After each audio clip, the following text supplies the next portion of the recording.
rotation e to the power I theta সেইটাকে যদি থিটাটাকে space time dependent করে দেওয়া হয় তাহলে সেটাকে লোকাল গেজ ট্রান্সফরমেশন বলে এবং for this particular example when u is equal to the power I theta this is called u1 local gauge transformation. Why u? Because the u is an element of the unitary group 1. Okay, unitary group u1. E to the power I theta is an element of the unitary group u1. Okay, so SU global u1. And after that we try to generalize to other gauge groups. Okay, and in the context of particle physics mostly we are interested in either orthogonal group or unitary group. Okay, so that's why then I tried to generalize this idea of u1 local gauge transformation to any SUN or ON local gauge transformation. Okay, particularly SUU special unitary group. Unitary matrices can have determinants either +1 or -1 irrespective of their representation. Since we are choosing only that case for which determinant is +1, we identify it as special. Special in the sense determinant is +1. Other possibility -1 is not taken into account. So special unitary group, and the n SUN n corresponds to the dimension of the matrix n cross n matrices. N is equal to 1. This becomes U1, and similarly for ON orthogonal group. N cross n orthogonal matrices, determinant can be either +1 or -1. We are restricting to +1 only. Restricting means the kind of group representation will be taking for which determinant is +1 because that corresponds to continuous transformation rotation. So SO special orthogonal group n corresponds to n cross n. And then we introduced a covariant derivative for any general group এবং সেইটাতে করতে গিয়ে আমাদের যে final যে result এসেছিল সেই final result হচ্ছে গিয়ে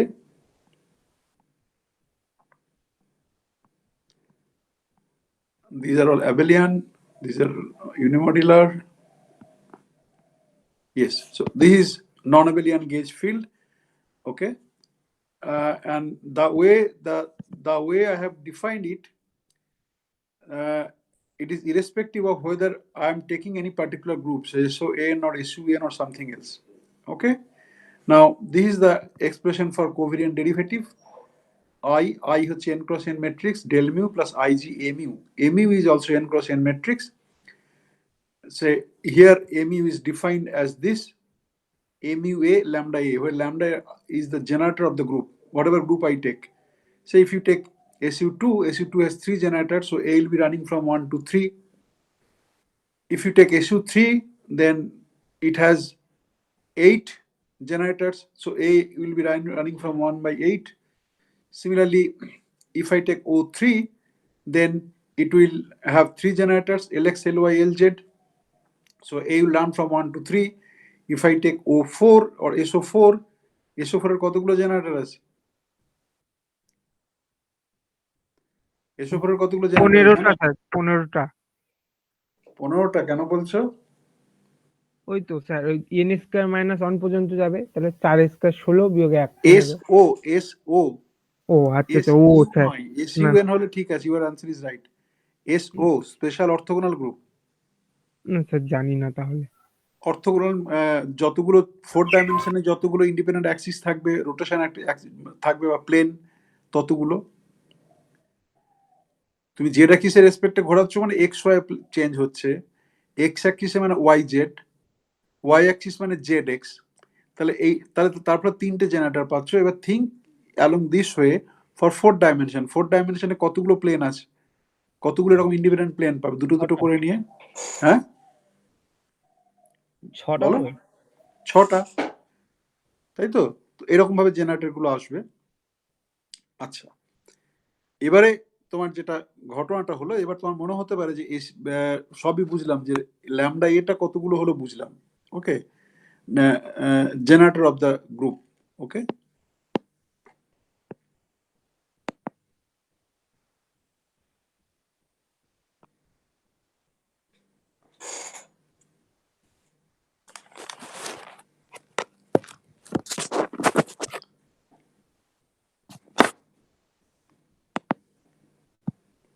generator of the group. Okay, now the problem হচ্ছে, ঠিক আছে, জেনারেটর অফ দ্য গ্রুপ হলো, এবার আপনি যে বলছেন এসইউএন এর এন ক্রস এন কি সবসময়, এসইউএন এর সবসময় এন ক্রস এন নয়।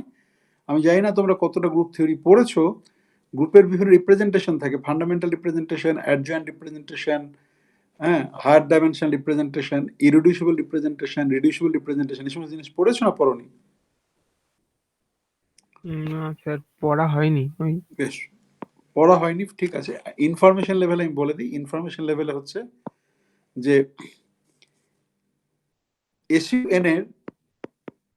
এসইউএন এর ফান্ডামেন্টাল রিপ্রেজেন্টেশনে হচ্ছে এন ক্রস এন, তার মানে SU two spin, okay, 2x2, SU three cross three, okay. এবারে একটা আছে অ্যাডজয়েন্ট রিপ্রেজেন্টেশন। অ্যাডজয়েন্ট রিপ্রেজেন্টেশন হচ্ছে N square minus one, N square minus one, তার মানে এসইউ থ্রির জন্য 8x8, ওকে। এসইউ টু এর জন্য 3x3। এছাড়াও তোমার হায়ার ডাইমেনশনাল রিপ্রেজেন্টেশন হতে পারে, সেগুলোকে যদি রিডিউস করা যায় একরকম, রিডিউস না করা গেলে একরকম। ক্লিয়ার? বেশ, তাহলে এন মানে কত ক্রস কত ম্যাট্রিক্স, সেটা এখান থেকে আইডিয়াটা পেলে। করে আমরা যেটা আগের দিন যতদূর পর্যন্ত এসছিলাম সেটা হচ্ছে এইটা, এম ইউ প্রাইম সমান U M U U inverse minus I 1/ig del mu U U inverse. Okay, now will start from here.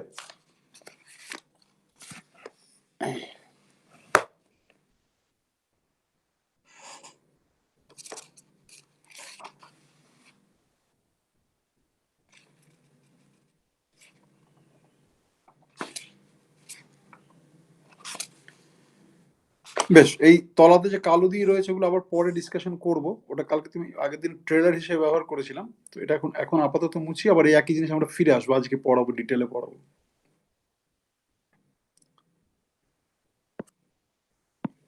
ওকে, এইটাকে দেখো, আমি এটাকে সাজিয়ে লিখতে পারি, এম ইউ প্রাইম সমান ইউ যেমন ছিল থাকলো, ইউ ইনভার্স থাকলো। এবার এইটাকে আমি লিখতে পারি আই বাই জি, এটা মানে জাস্ট এমন কিছু সিগনিফিকেন্স নেই এই স্টেপটার, কিন্তু তোমার simply just two different forms, তোমরা নতুন পড়ছো, অনেক বই দেখবে, অনেক কিছু দেখবে, তো তার ফলে যদি এরকম ফর্ম দেখো সরাসরিভাবে কনফিউজ করতে অসুবিধা হতো। বেশ, as I said that for unitary matrices, for unitary matrices, u can be written as e to the power theta a tau a, ওকে। এবার আমি এখানে একটা লিখিনি, কিন্তু পার্টিকেল ফিজিক্সের নোটেশনে যেটা হয়, রিপিটেড ইন্ডেক্স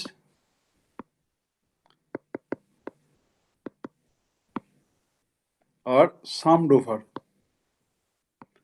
তার ফলে এখানে তুমি সামড ওভার নোটেশনটা ইমপ্লাইড, কিন্তু যেহেতু আমি বলেছি সাধারণত গ্রিক ইন্ডেক্সগুলো আমরা করি, অন্যগুলো করি না, তাহলে এই কোর্সের জন্য যদি কেউ হার্ডকোর পার্টিকেল ফিজিক্সে যাও, ওকে, তাহলে সে এই মানে থিটা এইট টাও এ সামেশন চিহ্ন না দিলেও পারো, কিন্তু যেহেতু এটা জেনারেল ক্লাস, তাহলে a is equal to 1 to n square minus 1, এইটা হচ্ছে কি তোমার ইউ এর ফর্ম থাকে, যেখানে থিটা এ হচ্ছে গিয়ে প্যারামিটার, জাস্ট লাইক অ্যাঙ্গেল দিয়ে যখন করো তখন হচ্ছে কি তোমার ডিফারেন্ট অ্যাঙ্গেলে রোটেশন করা যায় এসওএন এর জন্য, সেরকম এখানে এসইউএন স্পেসে যে রোটেশন প্যারামিটার হিসেবে তুমি চিন্তা করতে পারো, তাহলে থিটা এগুলো হচ্ছে কি প্যারামিটার্স। আর আগে যেটা বলেছিলাম, টাউ এ হচ্ছে জেনারেটরস অফ দ্য গ্রুপ, আমি ল্যামডা এ দিয়ে লিখেছিলাম। ল্যামডা এটা বেসিক্যালি সিম্বল হচ্ছে কি গেলম্যান ম্যাট্রিক্সের এসইউ থ্রির জন্য, আর টাও এটা হচ্ছে এসইউ টু এর জন্য, ওকে। এবার এইখানে আমি ধরো একটা সোজাসাপটা এক্সাম্পল করতে হবে, তার ফলে আমি ধরো এটা জেনারেটর, আমি এটা এসইউ টুই বলে দিলাম, এসইউ টু এর জন্য একটু কাজ করি, ওকে। স্ট্যান্ডার্ড কনভেনশন হচ্ছে এসইউ টু গ্রুপের জেনারেটরগুলোকে টাও এ বলে, আর এসইউ থ্রির জন্য গেলম্যান ম্যাট্রিসেস, এগুলো তো পাউলি ম্যাট্রিসেস, বুঝতেই পারছো। সেটাকে বলে গেলম্যান ম্যাট্রিসেস।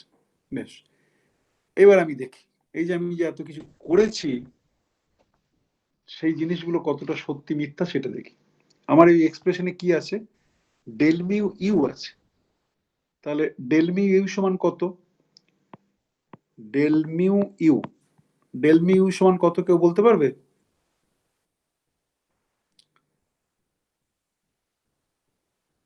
কেউ বলতে পারবে এটা ডেল মিউ ইউ সমান কত? ইউটা দেওয়া আছে কিন্তু এখানে, এখানে ইউ দেওয়া আছে। তাহলে ডেল মিউ ইউ সমান কত? I del mu theta a into e to the power ওই টার্মটা plus I del mu tau a into e to the power ওই টার্মটা। অতগুলো জিনিস এলো কি করে? এইটা একটা বললে মানলাম, I del mu theta A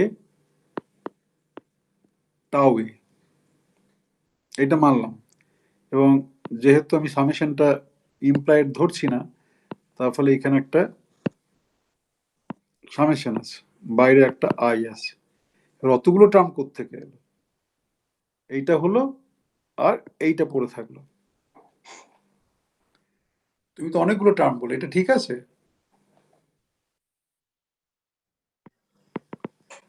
a is equal to 1 to, আমরা যেহেতু SU 2 করেছি, SU 2 মানে a is equal to 1 to 3,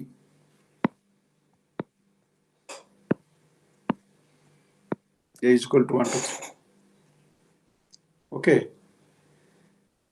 এবার এটাকে যদি আমি এরকম ভাবে লিখতাম তাহলে কি একই হতো? I a is equal to 1 to 3 u del mu theta a tau a, এটা কি ঠিক হতো?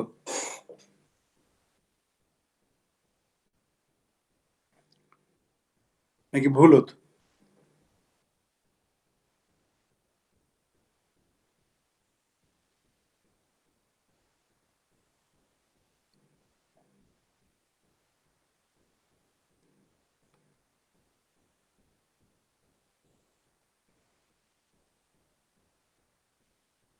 এই এটা তো বলা উচিত, থেমে আছো কেন? এটা ডান দিকে লিখলে অসুবিধা হতো না, ভুল হতো? দুটো স্যার কমিউট করে তো অসুবিধা হবে না। বেশ বেশ, ঠিক আছে, নিলাম। এবারে এ মিউ সমান এ মিউ এ ল্যামডা করে, ল্যামডা এ করে লিখেছিলাম, ওকে। কিন্তু এখানে আমি এসইউ টুতে স্পেশালাইজেশন করছি, তাহলে A is equal to 1 to 3 আর এ মিউ প্রাইম সমান A mu prime A tau A, তাই তো? এই এ মিউ এটা হচ্ছে গিয়ে তোমার ভেক্টর, এবং কতগুলো ভেক্টর? তিনটে ভেক্টর। এ মিউ 1 একটা ভেক্টর, এ মিউ 2 একটা ভেক্টর, এ মিউ 3 একটা ভেক্টর। এ মিউ প্রাইম এ কি মানে গেজ ট্রান্সফরমেশন করার পরে যে এ মিউ এগুলো চেঞ্জ হলো, এ মিউ 1টা গেল এ মিউ 1 প্রাইমে, এ মিউ 2টা গেল এ মিউ 2 প্রাইমে, এ মিউ 3টা গেল এ মিউ 3 প্রাইমে, ওকে। সেইটা হচ্ছে গিয়ে চেঞ্জ। ম্যাট্রিক্স ফর্মে A mu is a matrix, changed ভেক্টরটা ম্যাট্রিক্স ফর্মে এ মিউ প্রাইম হচ্ছে গিয়ে একটা ম্যাট্রিক্স, যেটা আমরা আগে করেছি। এখানে যেটা বোঝার জিনিস সেটা হয়তো আমি আগের দিন বলিনি, যেখানে কিন্তু ধরো তোমার এসইউ 2 গ্রুপের জন্য এ মিউ 1, এ মিউ 2, এ মিউ 3, ওকে, তিনটে ভেক্টর রয়েছে, কিন্তু তিনটে তোমার গেজ ভেক্টর, তিনটে গেজ, তিনটে ভেক্টর ফিল্ড, তিনটে গেজ না বলে তিনটে ভেক্টর ফিল্ড বলে, তিনটে ভেক্টর ফিল্ড রয়েছে, ওকে। যখন ইউ1 গেজ ট্রান্সফরমেশন করেছিলাম, ওকে, যখন ইউ1 গেজ ট্রান্সফরমেশন করেছিলাম তখন কিন্তু একটাই ছিল এ মিউ। এখানে কিন্তু তোমার যতগুলো প্যারামিটার গ্রুপের বা যতগুলো জেনারেটর, ততগুলো কিন্তু তুমি গেজ ফিল্ড ইন্ট্রোডিউস করছো। ওয়ান ভেরি ইম্পর্টেন্ট পয়েন্ট, আশা করি বুঝতে পারছো তোমরা, যে the number of gauge fields is equal to the number of generators of the group। এটা কিন্তু খুব ইম্পর্টেন্ট, তার কারণ যখন হিগস মেকানিজম পড়বে, যারা পড়বে অ্যাস্ট্রোফিজিক্স পার্টিকেল ফিজিক্সেও যদি কসমোলজি পড়ানো হয়, তাহলে তুমি যখন ইনফ্লেশনারি সিনারিও পড়ে তখন গেজ ফিল্ডটা সরাসরি অত মানে হাই লেভেলে আসে না, কিন্তু যেটুকু আসে সেখানে সিমেট্রি ব্রেকিংটা পড়তে হয়, সেখানে কিন্তু তোমাকে ডিগ্রিজ অফ ফ্রিডম কাউন্ট করতে হবে। তার ফলে এইটা খুব একটা ইম্পর্টেন্ট ইনফরমেশন যে number of gauge fields is equal to the number of জেনারেটরস of the group. তার ফলে আমার এখানে এসইউ 2 এর জন্য 3টে জেনারেটর আছে, তাহলে 3টে গেজ ফিল্ড।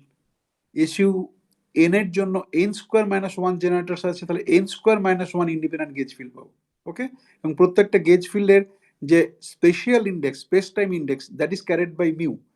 কারণ ধরো এমইউ 1 এর 4টে component A10, A12, A10, A11, A12, A13, তলাতে যেটা লিখছো মিউ হিসেবে আছে সেগুলো হচ্ছে কিন্তু ভেক্টর গেজ ফিল্ড নাম্বার 1 এর 4টে component, similarly gauge field number 2 এর 4টে component, similarly gauge field number 3 এর 4টে কম্পোনেন্ট। আচ্ছা, আমরা এখানে মডেল বিল্ডিং করছি না, কিন্তু অনেক সময় গোলমাল হতে পারে যে কোনটা স্পেস কম্পোনেন্ট আর কোনটা লেবেলিং করছি ভেক্টরটাকে, তখন তুমি এইখানে যেটা করতে পারো এরকম করে, মানে ব্র্যাকেটের মধ্যে থাকলে সেটা হচ্ছে গিয়ে কততম ভেক্টর সেটা বোঝানোর জন্য। ওকে, আর ধরো তোমাকে তো এখানে আমি কোভেরিয়েন্ট বলে লিখেছি বলে A1 মিউ লিখলাম, আমাকে যদি কন্ট্রাভেরিয়েন্ট লিখতে হতো, ঠিক আছে, আমি এরকম করে লিখতাম। ওকে, কিন্তু এখন আমরা মডেল বিল্ডিং করছি না, I am just introducing the subject, so we don't have those complications. So ওই কমপ্লিকেশনগুলো আমরা এখন বাদ দিলাম, আমি শুধু লিখি যে আমার MU1, MU2, MU3 3টে গেজ ফিল্ড আছে। ওকে, ভেরি ইম্পর্টেন্ট ইনফরমেশন। বেশ, এরপরে যেটা হলো যে এটা লিখলাম, MU প্রাইমটা লিখলাম। বেশ স্যার, হ্যাঁ বলো বলো। এটা কেন বললেন ঠিক বুঝতে পারলাম না। Number of gauge fields is equal two number of জেনারেটরস of the group, তাকিয়ে কেন দেখো বললেন? এক্সপ্রেশনটা, তাকিয়ে দেখো। হ্যাঁ স্যার। এমইউ যেটা রয়েছে, এমইউ যতগুলো জেনারেটর রয়েছে তার উপরে সাম করে আমি এটাকে তৈরি করছি, এমইউ এর টি টাও এ করে তৈরি করছি। ওকে, বেশ, এ বলতে এটা এভাবে লিখেছেন বলে হচ্ছে, কিন্তু তুমি যদি গ্রুপের এলিমেন্টটা দেখো, গ্রুপের এলিমেন্ট এখানে e to the power I theta A tau A, তাহলে আমি যতগুলো প্যারামিটার লিখবো সে ততগুলো প্যারামিটারের এগেনস্টে আমাকে একটা গেজ ফিল্ড না ঢোকালে আমার যে থিওরি হবে সেই থিওরিটাকে আমি ইনভেরিয়েন্স দেখাতে পারবো না।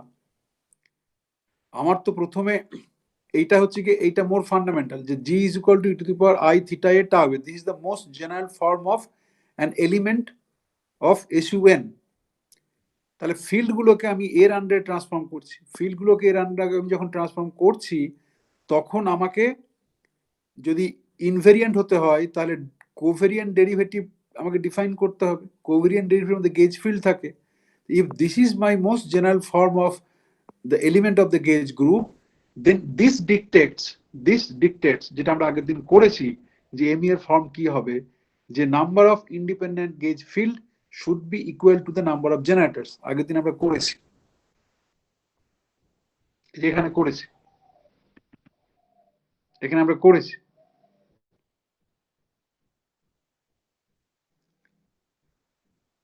ঠিক আছে,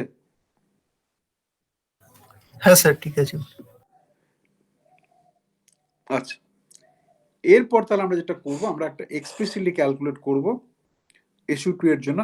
1, দেখো এটাকে আমি লিখতে পারি 1 plus I theta A tau A, exponential যেভাবে আমরা করি সেটা এখন তোমরা এক্সপার্ট এই ক্লাসের জন্য। ওকে,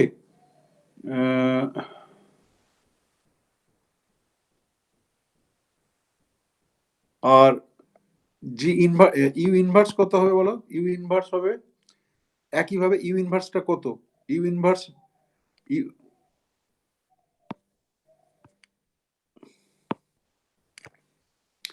ইউ এর এক্সপ্রেশন যদি এইটা হয়, ইউ এর এক্সপ্রেশন যদি এইটা হয়, তাহলে ইউ ইনভার্সের এক্সপ্রেশন হচ্ছে কি simply e to the power minus I theta A tau A is equal to 1 to n square minus 1।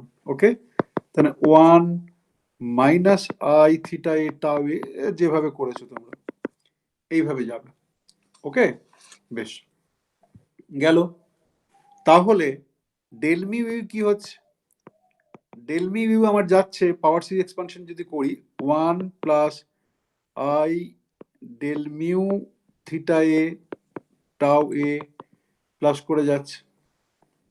ওকে, বেশ, এইবারে এই যে রিলেশন আমার রয়েছে, এই যে রিলেশনটা রয়েছে, এইটাকে বেসিক্যালি আমি this is general relation for any group with elements U, SU N হোক এসওএন হোক। এইটাকে আমি যখন কোনো স্পেসিফিক গ্রুপের জন্য কাজ করব, সেটা দেখতে চাইছি আমি কি করে লিখব। এবং এক্সাম্পল করার জন্য আমরা এখানে যেটা নিয়েছি, যে আমরা ইউটাকে আমরা SU2 গ্রুপের এলিমেন্ট হিসেবে নিয়েছি। Okay, so the my motivation is that I got the general result how the gauge field should transform under the local gauge transformation of a non-abelian group whose element is given by u is equal to e to the power I theta a lambda a, where theta is space-time dependent and lambda is the generators, and we don't specify the generators. এখন আমরা যেটা করছি, আমরা বলছি let's that group be SU2 special unitary group 2। এটা বিশেষ করে পড়াচ্ছি কারণ যখন স্ট্যান্ডার্ড মডেল পড়বে, যে তিনজন পার্টিকেল ফিজিক্স নিয়েছে, স্ট্যান্ডার্ড মডেল গ্রুপটা হচ্ছে SU2 + U1। ওকে, সেই জন্য একটু SU2টা এগিয়ে দিচ্ছি। তো তার মানে ইউটা হচ্ছে কি SU2 এর করসপন্ডিং এলিমেন্ট। এবার আমাদের বক্তব্য হচ্ছে যে তাহলে এই ফর্মটা কি হবে, SU2 এর জন্য স্পেসিফিক ফর্মটা কি হবে, সেটা আমরা করার চেষ্টা করছি।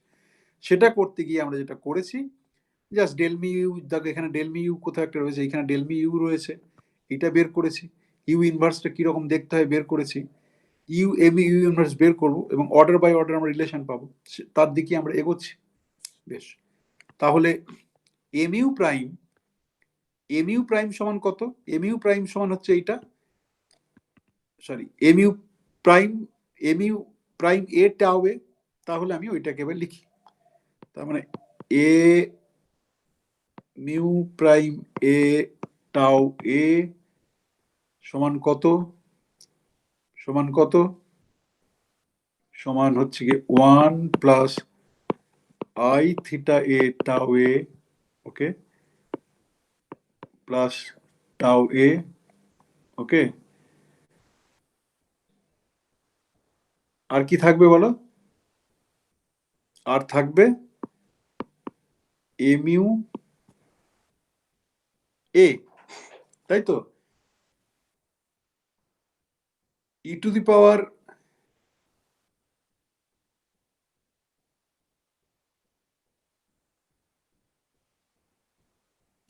এমিউ প্রাইম এ টাউ এ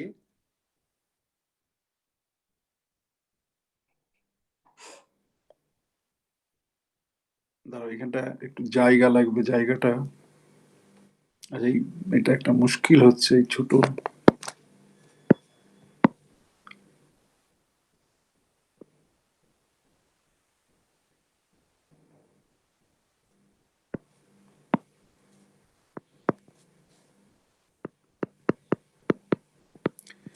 লেখাটা যদি দেখতে অসুবিধা হয় বলবো আমাকে।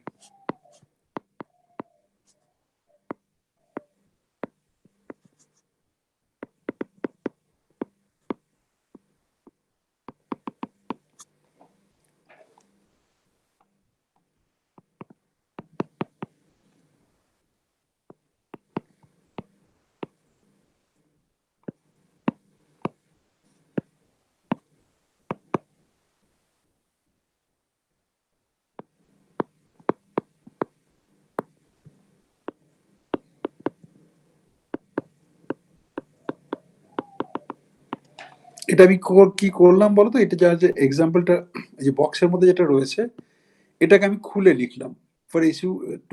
তাহলে বাঁ দিকে রয়েছে এমইউ প্রাইম সমান এমইউ প্রাইমের টে টাউ এ, সেটা লিখেছি। তারপরেরটা আমি কি রয়েছে U mu U inverse, U এর এক্সপানশন গুলো উপর আমি করেছি, সেটা বসিয়েছি। দেখো ইউ এর expansion 1 plus I theta A tau A plus dot dot dot tau A. Okay, আচ্ছা, আর তারপরে কি করেছি না এমইউ এ আছে, তারপরে কি না তারপরে হচ্ছে গিয়ে তোমার কি বলে ওটাকে, উপরে কি রয়েছে ইউ এমইউ ইউ ইনভার্স। তার মানে এইখানে একটা লিখতে ভুল করেছি, এইটা নেই, ইউ এমইউ ইউ ইনভার্স। ও না, এমইউটা ভেক্টর ইউ, তার ফলে এটা ঠিকই আছে। Okay, U inverse plus I G plus I by G del mu U U inverse. তো আই বাই জি এইটা হচ্ছে গিয়ে del mu U. Okay, del mu এর আরো অনেক টার্ম আছে, আমি শুধু লিডিং অর্ডার টার্মটা লিখেছি। ওকে, তুমি এখানে অ্যাকচুয়ালি ডেল মিউ এ আমরা যখন করেছি এখানে তোমার কি হচ্ছে,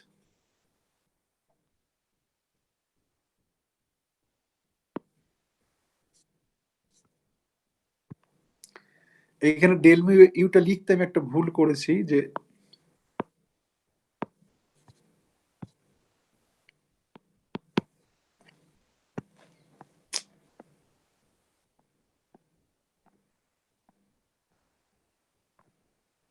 কি হলো,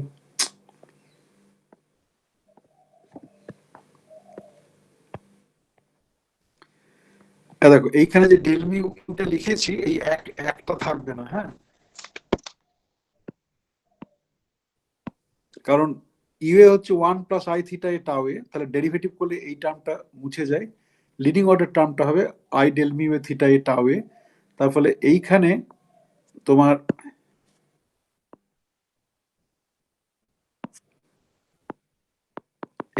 সাব লিডিং টার্ম আছে, সাব লিডিং টার্মটা কন্ট্রিবিউট করবে না। বেশ, ওকে, তাহলে আমার যেটা এলো যে কি হচ্ছে,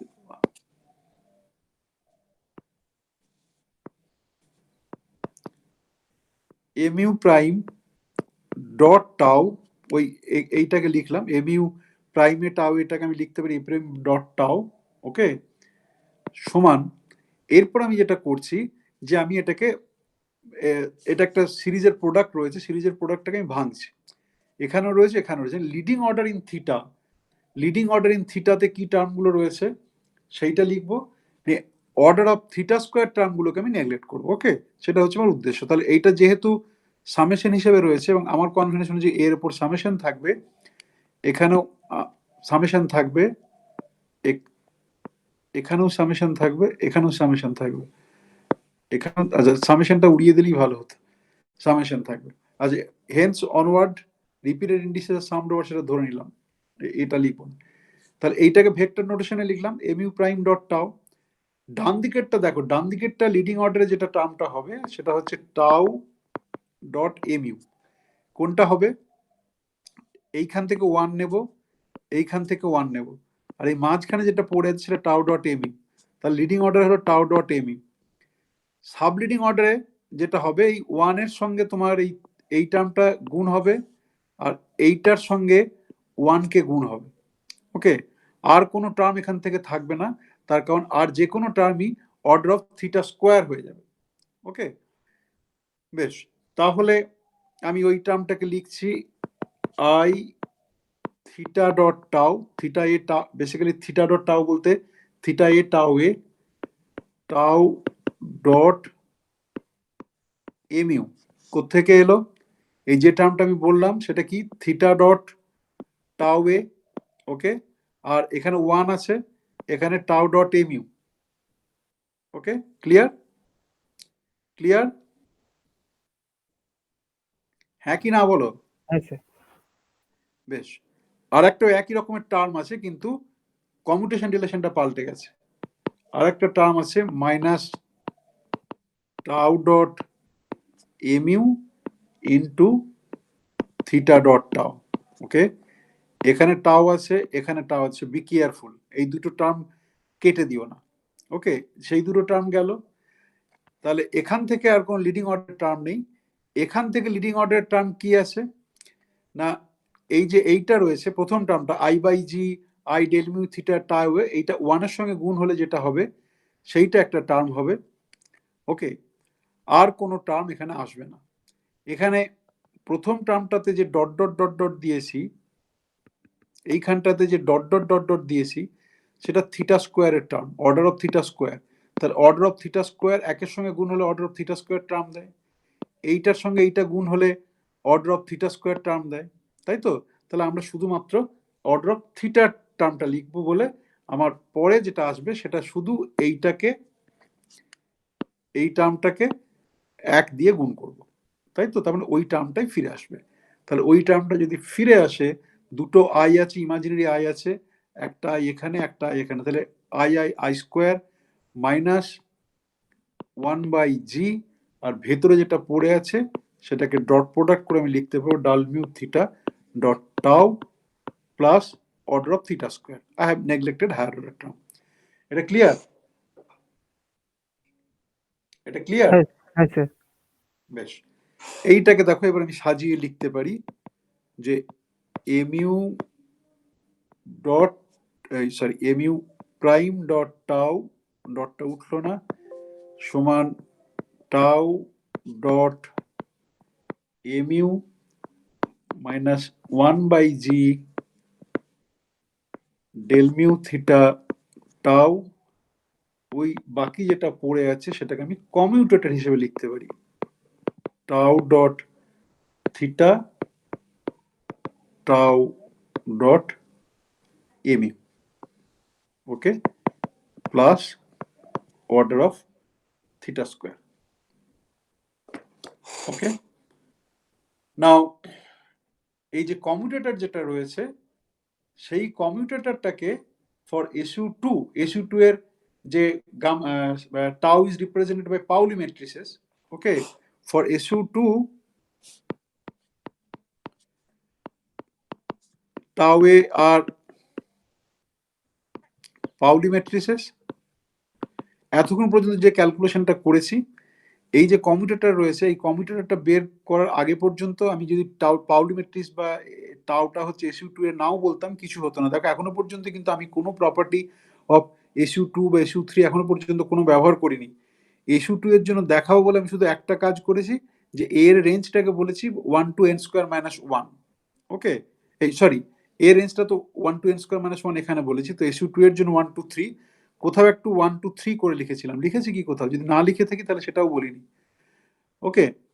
তারপরে এই যে স্পেশাল যে কমিউটেটর, হাইলাইটেড কমিউটেটর, এইটা যখন ইভালুয়েট করব তখন আমাকে স্পেসিফাই করতে হবে what is the group. SU2 যদি করি তাহলে SU2 এর যে পাউলি ম্যাট্রিক্স সেইটা দিয়ে এটাকে সিম্পলিফাই করব। জেনারেল যে কোনো গ্রুপের জন্য করা যায়, কিন্তু অত কমপ্লিকেট করতে চাইছি না।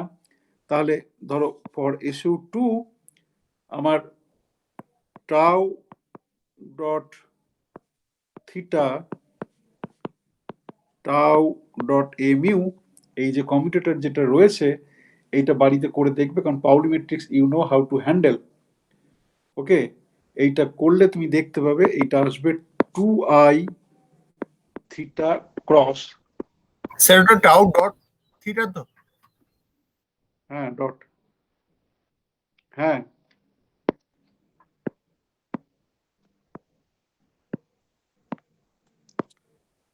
ওকে, 2i theta cross A mu dot tau, okay. এটা বাড়িতে একটু দেখবে, এটা সোজা, এটা আইডেন্টিটি আমি ব্যবহার করছি। এই আইডেন্টিটি যদি আমি ব্যবহার করি, ওকে, তাহলে আমি যেটা পাবো যে A mu prime dot tau সমান A mu dot tau minus 1/g del mu theta dot tau minus ওই যে আইডেন্টিটা ব্যবহার করেছি 2 থিটা ক্রস এ মিউ, ক্রসটা নিয়ে নিয়েছি, তোমার ডটটা থাকবে,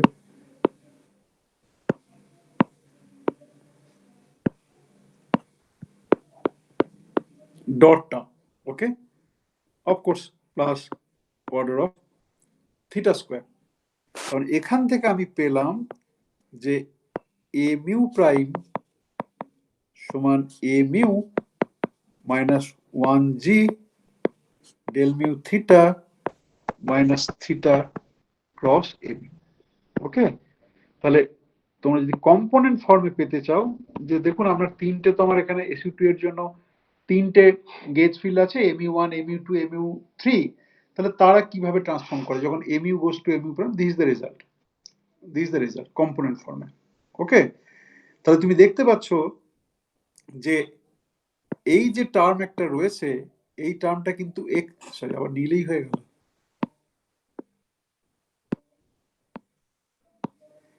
এই টার্মটা কিন্তু এক্সট্রা থিটা ক্রস এমিউ, তাই তো? এবং এই টার্মটা এক্সট্রা শুধু নয়, এই টার্মটার আরেকটা সিগনিফিকেন্স হচ্ছে তুমি যখন এমনি ইউ1 গেজের জন্য করছিলে, ইউ1 গেজের জন্য কি ছিল, MU goes to MU minus del mu theta. এই যে তোমার ধরো এই কালো দাগ দিয়ে যেটা রয়েছে আন্ডারলাইন, সেটা না থাকলে যেটা ছিল, ওকে, সেইটা হচ্ছে গিয়ে তোমার এই যে এইটুকু ছিল, তিনটে কম্পোনেন্ট আলাদা আলাদা করে চেঞ্জ করছে, তুমি বলতেই পারতে যে এমইউ1 সমান এমইউ1 minus 1/g del mu theta theta1, mu2 is equal to mu2 prime is equal to mu2 minus del mu theta2, mu3 prime সমান mu3 minus 1/g del mu theta3 বলতেই পারতে, ওকে। কিন্তু যখন তুমি মোর দ্যান ওয়ান কম্পোনেন্ট বা নন অ্যাবিলিয়ান introduce করছো, তখন এই যে টার্মটা রয়েছে থার্ড টার্মটা, that makes it's very non trivial. এইটা যখন আমি আগে বলছিলাম যে কম্পোনেন্ট ওয়াইজ, তখন কিন্তু কোনো মিক্সিং ছিল না, mu1 প্রাইম নিজের মতো করে ট্রান্সফার করতো, mu2 প্রাইম নিজের মতো করে ট্রান্সফার করতো, mu3 প্রাইম নিজের মতো করে ট্রান্সফার করতো। এখানে কিন্তু দেখো, যেহেতু the presence of the third term makes it all more non trivial, theta cross A mu, theta cross A mu মানে mu1 এর ট্রান্সফরমেশনে অন্য ভেক্টর আছে, mu2 এর ট্রান্সফরমেশনে অন্য ভেক্টর আছে। যদি তোমাদের বোঝার সুবিধার জন্য আরেকটা কম্পোনেন্ট ফর্মে যদি লিখি, mu1 প্রাইম সমান mu1, ভেক্টর নোটেশনে আমি শুধু ওয়ানের কম্পোনেন্টটা লিখছি, এইটা হচ্ছে 1, এটা হচ্ছে প্রাইম, ওকে। আচ্ছা দাঁড়াও, এইখানটাতে আমি যেটা বলেছিলাম সেই নোটেশন করে তাহলে গুলিয়ে ফেলবে তোমরা। আমি ব্র্যাকেটের মধ্যে লিখলে সেটা যে ভেক্টরের কম্পোনেন্ট, ওকে। সো mu1 প্রাইম সমান mu1 minus 1/g del mu theta 1, okay, minus 2, cross প্রোডাক্টটা করলে তার ওয়ানেথ কম্পোনেন্ট কত হবে বলো, মাইনাস ওয়ানেথ কম্পোনেন্ট কত হবে বলো, -2 বলো,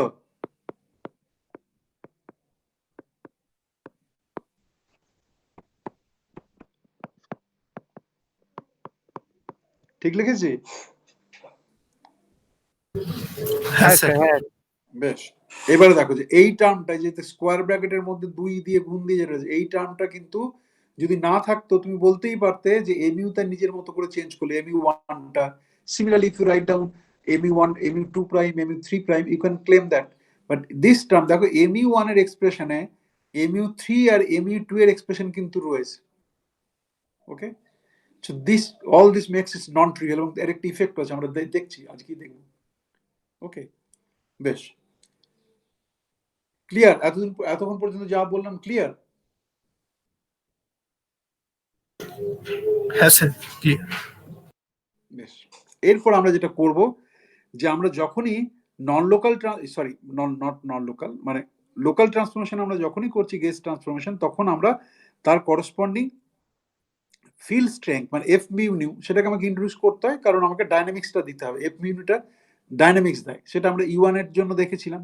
তাহলে নন এবিলিয়ানের জন্য আমাকে এফ মিউ নিউ কনস্ট্রাক্ট করতে হবে। বেশ, সেই এফ মিউ নিউ তুমি এখানে del mu N U minus del nu M U করে এখানেও করতে পারো। আমরা একটু, যেহেতু আমার অ্যাপ্রোচটা হচ্ছে যে একদম এসইউএন এর জন্য সরাসরি করবো, সেই জন্য একটু বলি। দেখো যে তোমার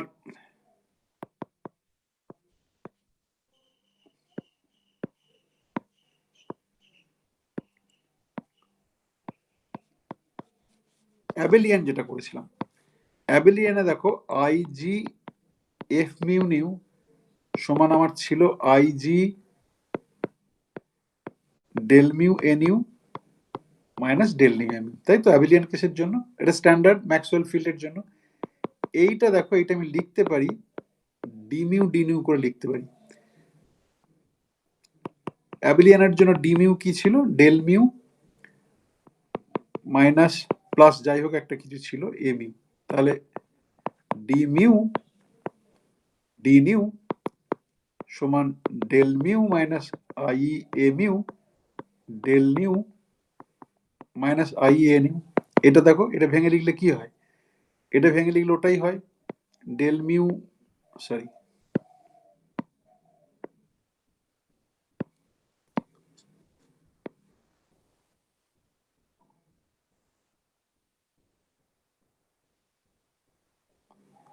আচ্ছা এটাকে জি দিয়ে করতে হবে না, ওইটাকে জি দেওয়া আছে। দাঁড়াও এখানে একটু এটার সঙ্গে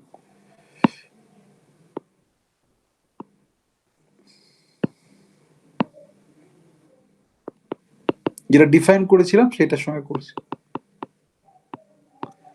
তাহলে কি হচ্ছে দেখো তো, এটা এটা কি হচ্ছে না যে এইটা সমান I G del mu A nu minus del nu A mu হচ্ছে কিনা এই কোভেরিয়েন্ট ডেরিভেটিভ দিয়ে? Yes or no?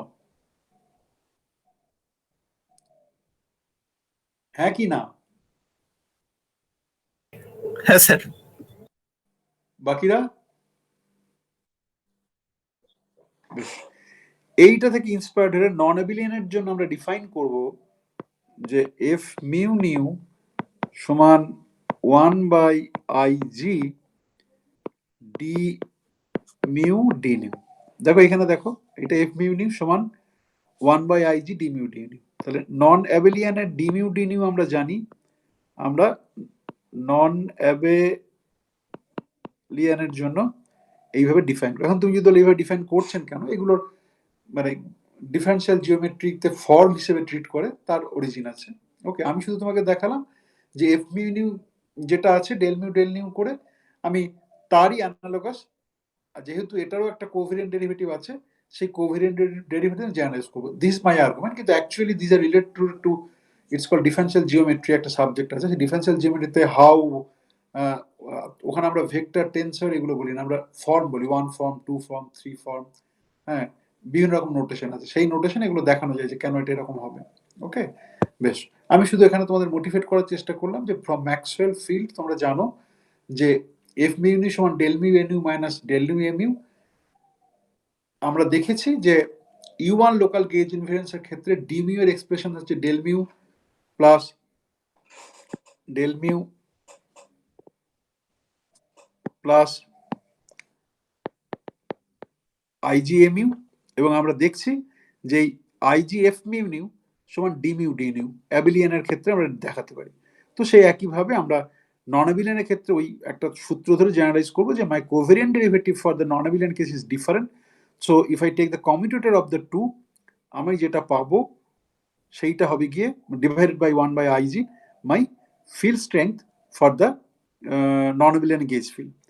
এখানে যেহেতু ডি মিউ হচ্ছে গিয়ে তোমার মেট্রিক্স, ডি নিউ মেট্রিক্স, তাহলে F mu nu also matrix, কিন্তু সেটাকে আমি কম্পোনেন্ট ফর্মে লিখতে পারবো। বেশ, এবারে তাহলে আমার commutator of D mu D nu সমান হচ্ছে গিয়ে del mu plus IG A mu, এটা আমি নন অ্যাবিলিয়ানের জন্য করছি, ডেল নিউ প্লাস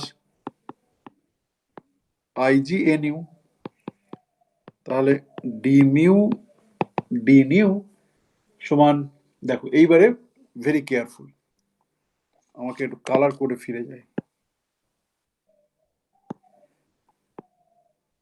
এইটার সঙ্গে এটা কমিউটেটর কত হবে, এটার সঙ্গে এটা কমিউটেটর কত হবে? জিরো। বেশ,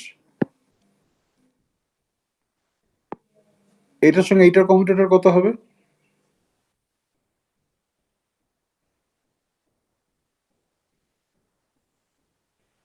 বেশ, কমিউটেটর কত হবে পরে লিখবো, আগে মানে ওই কমিউটেটর জিরো হবে না নন জিরো হবে সেইটা বলো।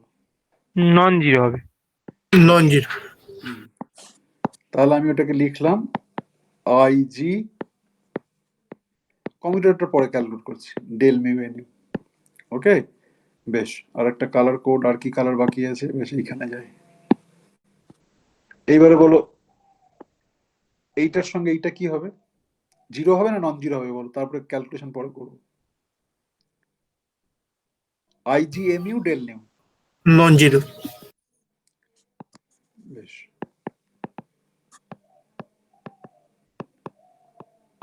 বেশ,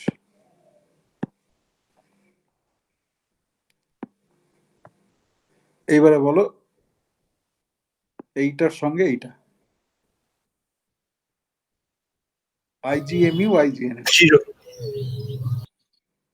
এটা কে বললে? আমি বললাম অর্ক। আর কারো কোনো রেসপন্স?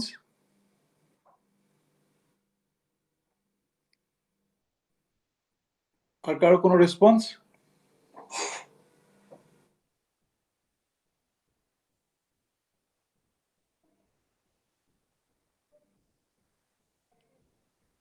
আর কেউ রেসপন্স দেবে না? নাকি অর্ঘকে সাপোর্ট করছো? কি করছো? দুটো তো উত্তর হবে, জিরো হবে, জিরো হবে না।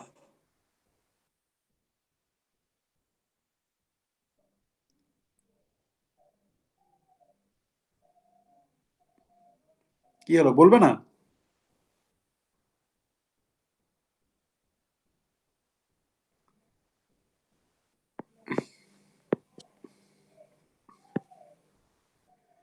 এটা হবে minus G square mu কমিউটেটেড NU. আমি এখন নন অ্যাবিলিয়েন্ট নিয়ে কাজ করছি। নন অ্যাবিলিয়েন্ট নিয়ে কাজ করছি মানে এমইউ সমান হচ্ছে A mu A tau A. Okay, this are matrices, they don't commute. এবং এই টার্মটাই তোমার এফ মিউ নিয়ে নন ট্রিভিয়াল কন্ট্রিবিউশন দেবে, আগের দিন আমি বলেছিলাম। ওকে, বেশ, তাহলে আমার ডি মিউ ডি নিউ, প্রথমটা ক্যালকুলেট করলে আসবে আইজি, প্রথমটা ক্যালকুলেট করলে আসবে ডেল মিউ এ নিউ, দ্বিতীয়টা ক্যালকুলেট করলে কত আসবে? দ্বিতীয়টা ক্যালকুলেট করলে কত আসবে? এই তোমরা আছো না নেই? মাইনাস আসবে একটা, ওইটাই ডেল নিউ এমইউ আসবে মাইনাস।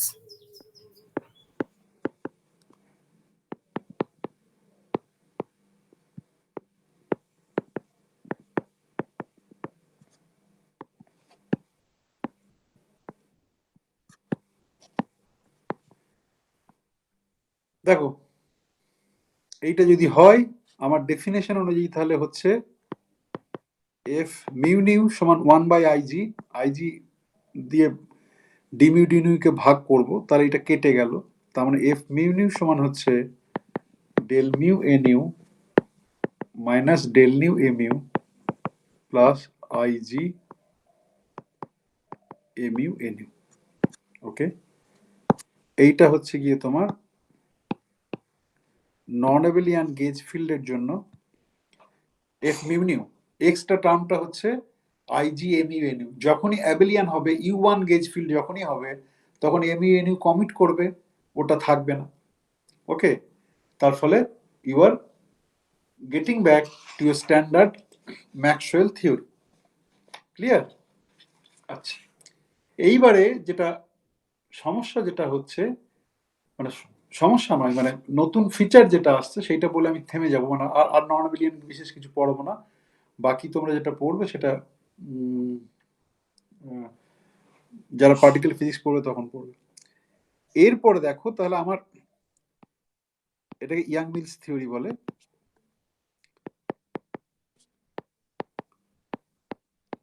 এফ মিউ নিউ যখন লিখবো তখন আমার কি রয়েছে?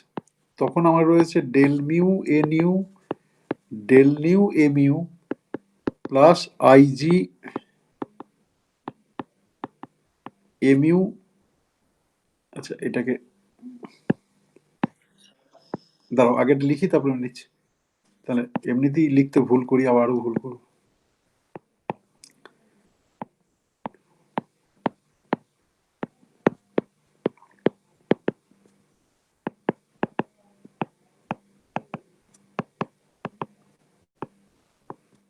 Okay, now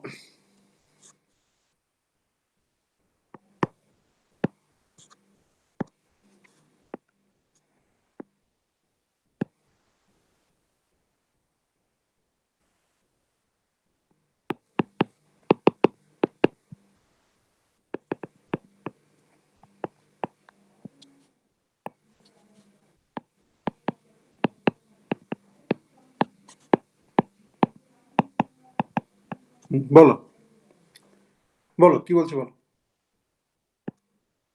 বলো, কেউ একটা কিছু বলছিলে।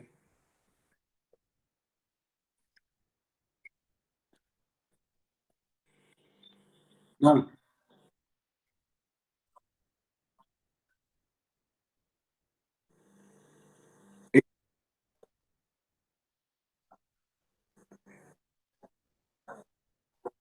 আইজি কমন নিয়েছি, ব্র্যাকেট আছে দেখো একটা।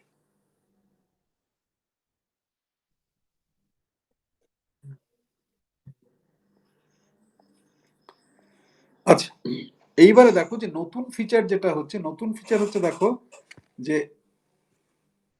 এই টার্মটা নতুন, আগেই বলেছি, আইজিএমইএনইউ নন লিনিয়ার কাপলিং রয়েছে। নন লিনিয়ার কাপলিং মানে কি, এফ মিউনিয়ার ডেফিনেশনে ইটস অ্যাবেলিয়ান গেজ ফিল্ডের জন্য ইটস লিনিয়ার ইন এ, কিন্তু নন অ্যাবেলিয়ান গেজ ফিল্ডের জন্য this last term, third term is there, this quadratic in A. Okay, this is a new feature, এবং সেই জন্য নন লিনিয়ার বলছে।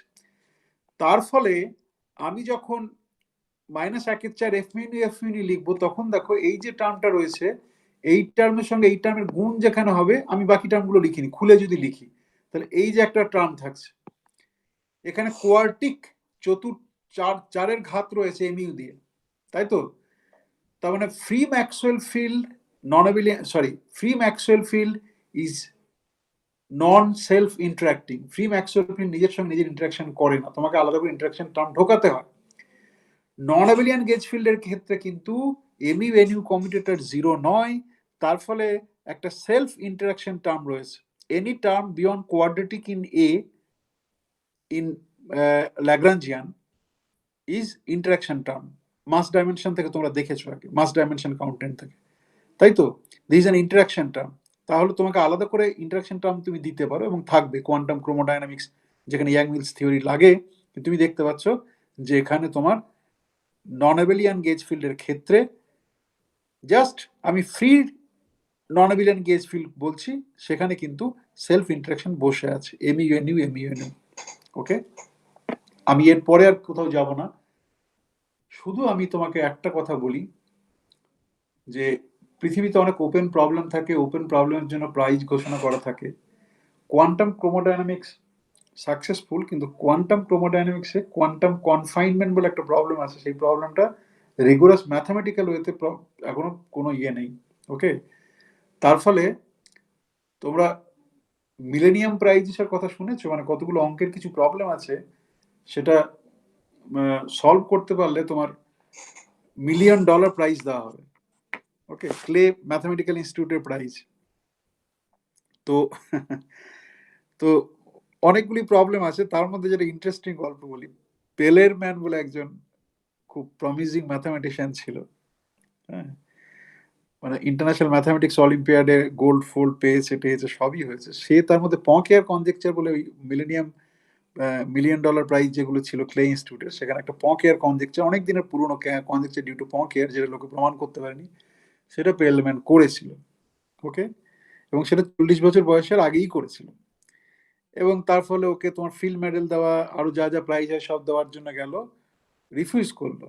এবারে প্রাইজ রিফিউজ করলে লোকে আরো বিখ্যাত হয়ে যায়, কারণ ডিরাক যখন নোবেল প্রাইজ পেয়েছিল তখন ও বললো, ডিরাক খুব লাজুক ছিল, বলো ওই নোবেল প্রাইজ পেলেই লোকে এত চিনে যাবে, ইয়ে যাবে, আমার লাগবে না। তখন ওর বন্ধু বলেছিল যে তুমি নিলে যতটা না লোকে তোমাকে চিনবে, তুমি যদি রিফিউজ করো, ডিরাক মেডেলের এই নোবেল প্রাইজের যা মানে ভ্যালু, তাতে লোকে তোমাকে আরো বেশি করে চিনবে, সুতরাং চুপচাপ প্রাইজটা নিয়ে নাও। তো পেরেলম্যান যেটা নেয়নি, সেটার অবশ্য একটা অদ্ভুত যুক্তি ছিল, কারণ ওর একটা সময় ছিল, দেখো ভালো কোনো রিসার্চ করতে গেলে একটু ডেডিকেটেড টাইম লাগে, হুট করে রিসার্চ করবো, চল রিসার্চ করি বলে রিসার্চ হয় না। তো ওর একটা লাইফ ছিল, জীবনে একটা সময় ছিল যখন ও শুধু কাজ করছিল, কোনো সেভাবে পেপার প্রডিউস করেনি, তখন লোকে ওকে ইভেন একটা পোস্ট ডক্টর ফেলোশিপ, চাকরি তো বাদ দাও, সেটাও পর্যন্ত দেয়নি। তো তার ফলে মানে, এবং শুধু তাই নয়, সেইটা একটা ছিল, কিন্তু সেটাকেও কারণ হিসেবে দেখায়নি। মানে he had to go through a tough life, মানে ধরো একটা বয়সের পর তুমি সেটেল করতে চেষ্টা করো, কিন্তু সেটা করতে পারেনি, কারণ তখন সে একটা প্রবলেম নিয়ে কাজ করছিল, ওর তার একটা পোস্ট ডক্টরাল ফেলোশিপ জোগাড় করতে পারেনি। ও যেটা যুক্তি দেখিয়েছিল সেটা সেটা অবশ্য খুবই ভালো। যুক্তিটা হচ্ছে যে কাজটা তো আমি একা করিনি, আমি আরো অনেকে কাজটা দিয়ে করেছে, তারপরে করে ফাইনালি এটা আমি করেছিলাম, শুধু আমি একা প্রাইজ নেবো কেন, এবং এরকম কোনো প্রাইজ থাকা উচিত নয়। ওকে, এবং প্রথমে ওই একটা মানে $1,000,000 প্রাইজটা যখন নেয়নি, তারপরে ফিল্ড মেডেল নেবে নাকি জিজ্ঞাসা করতে গিয়েছিল, বড় ম্যাথামেটিশিয়ানটাকে আগে থেকে জিজ্ঞাসা করলো, কারণ কেউ যদি না বলে তাহলে আবার প্রাইজটার অপমান হয় এরকম। তারপরে এখন আর ওর খবর কেউ জানে না, এবং যখন ওখানে খুব হইচই হচ্ছিল তখন মস্কোর একটা খুবই ওয়ান কামরার অ্যাপার্টমেন্টে খুবই কষ্ট করে মায়ের সঙ্গে থাকতো, তারপর বোধহয় এখন নিজে থেকে নির্বাসনে গিয়েছে। ওকে, যারা প্রতিভাধর হয় তাদের ওরকমই হয়, যে মানে টাকা খ্যাতি সব ছেড়ে দিয়ে এবং রিসার্চটাই ছেড়ে দিয়ে চলে গেল। তো দিস ইজ ভেরি, আমি এইটা বলতে গিয়ে মনে পড়লো যে মানে জিনিয়াস যাকে বলে আর কি, ডিফারেন্ট। এবং পলিসি মেকারসদেরও চিন্তা ভাবনা করা উচিত কিভাবে কি করবে না করবে। আমাদের ভারতবর্ষে এখন মানে আমরা সব খারাপ জিনিসটা নকল করি, ভালো জিনিসটা আমরা নকল করি না, বুঝলে তো। আমেরিকান ইংরাজির উচ্চারণ, তাদের খাদ্যাভ্যাস, পোশাক নিয়ে আমরা যতটা শিখি, তাদের যে একটা একাডেমিক্সের কোয়ালিটি বা যে কোনো জিনিসের ক্রিয়েটিভিটির রেসপেক্ট, কোয়ালিটির প্রতি রেসপেক্ট, সেইটা আমরা অত নিই না। তাহলে আমাদের দেশেও এখন হয়েছে, এখন যেমন ধরো অনেক জায়গাতেই টিচিং কোয়ালিটি কমে যাচ্ছে। আইআইটি গুলো একটা সময় ছিল টিচিং এর স্বর্গরাজ্য। তার কারণ হচ্ছে যারা পড়াতে আসছে কম জেনারেশন, চাপ দেওয়া হচ্ছে যে তুমি পেপার লেখো, পেপার নিলে তোমার পড়ানোর উপর কোনো ক্রেডিট নেই। আমাদের ইউনিভার্সিটি সিস্টেমেও নেই, কোনোদিনই ছিল না, কিন্তু আইআইটি গুলো ধরো কানপুর আইআইটি একটা সময় তো one of the best teaching institution in physics ছিল। তো চলে যাচ্ছে, তারপরে তারা পড়াশোনায় মন না দিয়ে নিজের রিসার্চ, রিসার্চ মানে সেও চলো একটা কি বলে ওয়াশিং মেশিন নয়, অসিলোস্কোপ ঘোরানো বা নিউমেরিক্যাল কাজ করার মতো করছে। তো এখানে পেরেলম্যানের যে এক্সাম্পল সেটা খুব সাইটিং, বাট এগেন সবাই জিনিয়াস নয়। আমি যদি বলি যে আজকে পেরেলম্যানের মধ্যে কাজ করলো, আমাকে 10 বছর ছুটি দাও, কেউ দেবে না। ওকে, তো একটা ব্যালেন্স করতে হয়, দুটোর মধ্যে ব্যালেন্স করতে হয়, সেই ব্যালেন্সটা করতে পারে না। তো এখানে এই যে কিউসিডি কনফাইনমেন্টে যে ওপেন প্রবলেমটা রয়েছে, সেটা তোমাদের জন্য বললাম, তোমাদের এখন অ্যারাউন্ড 21, 22, 23 বছর বয়সের রেঞ্জে যদি কেউ নাও, তাহলে চেষ্টা করে দেখো। Forget about $1 million, forget about fame, think about the problem, if you can solve it or not. Okay, বেশ, নন-এভিডেন্ট গেজ ফিল্ড সম্বন্ধে যা বলতে চেয়েছিলাম আমি সেটা এখানে কমপ্লিট করব। যদি তোমাদের কোনো প্রশ্ন থাকে নেবো, নিয়ে আমি একটা অন্য টপিকে শিফট করবো।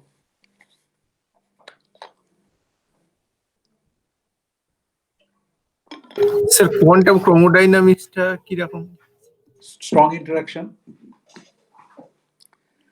ইন্টারাকশন ডেসক্রাইব করো। কোয়ার্ক যে ইন্টারাকশন হয়, বেসিক্যালি প্রোটন নিউট্রন ইন্টারাকশন, কিন্তু তুমি যদি একটু ফান্ডামেন্টাল লেভেলে দেখতে চাও তাহলে সেটা হচ্ছে স্ট্রং ইন্টারাকশন।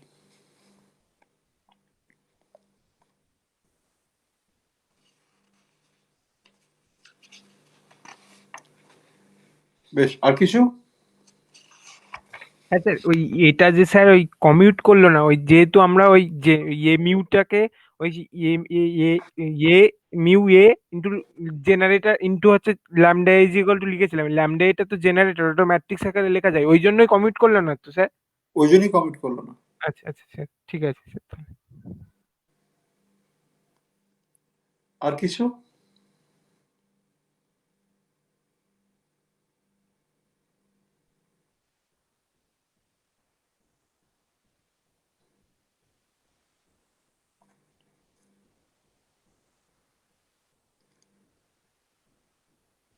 বেশ, যখনই তখন চলে যাব। তো একটা জাস্ট মানে এটাতে একটু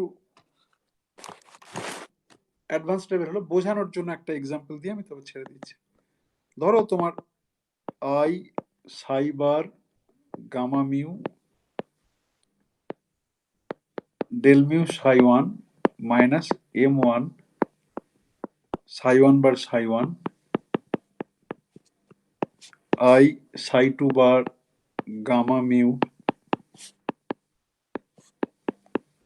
ওকে, ধরো তোমার এরকম দুটো তোমার স্পাইনার ফিল্ড আছে, একটা সাই ওয়ান আর একটা সাই টু, এবং তুমি দেখেই বুঝতে পারছো এটা ল্যাগ্রাঞ্জিয়ান, দুটো স্পাইনার ফিল্ডের জন্য ল্যাগ্রাঞ্জিয়ান, এবং তাদের মাসটা আলাদা, M1 আর M2।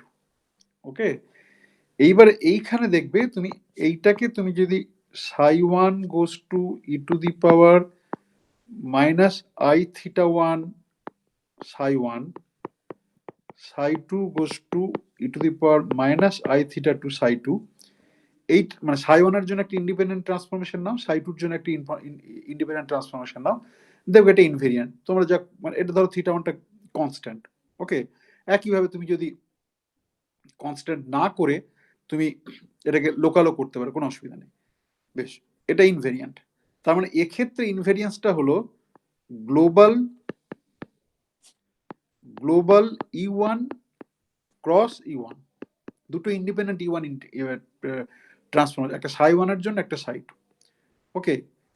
এইবারে তুমি ধরো করলে M1 is equal to M2 is equal two M, এইটা যখনই করলে তখনই কিন্তু তুমি দেখাতে পারো যে গ্লোবাল SU2 ইনভেরিয়েন্স আছে, ওকে। এবার তুমি দেখো তাহলে চেঞ্জটা দেখো যে M1 not is equal to M2 হলে দুটো ইন্ডিপেন্ডেন্ট E1 ক্রস E1, যখনই M1 is equal to M2 হয়ে গেল তখনই গ্লোবাল SU2 ইনভেরিয়েন্স। এবার এটার করসপন্ডিং লোকাল থিওরি যদি তুমি করো, মানে এই পার্থক্যটা বোঝা উচিত আর কি। লোকাল থিওরি করলে তোমার কি I psi one bar gamma mu, del মিউটা ডি মিউ দিয়ে হবে, minus M1 psi one bar psi one plus I psi two bar gamma mu del mu psi two minus M psi two bar psi two, okay. এবার এখন তোমার ট্রান্সফরমেশনটা হবে psi one goes to psi one E to the power I theta one X, psi 2 goes to psi 2 e to the power I theta 2x if theta 1 and theta 2 are different, okay। তার মানে you have কতগুলো gauge field থাকবে থিওরিতে, কতগুলো gauge field থাকবে?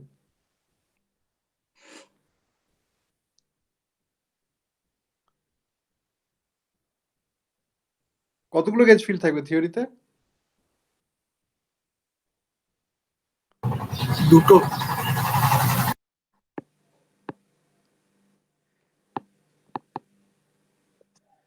ওকে, আর এইখানে তোমার এই kinetic energy টার্মগুলো লিখবে, তার মানে F mu nu 1 sorry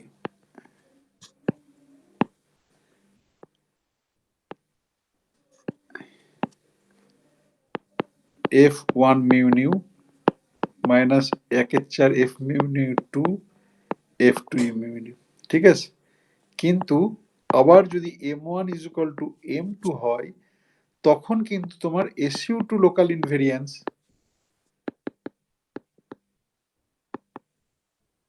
okay, এবং ইউ হ্যাভ 3 গেজ ফিল্ডস,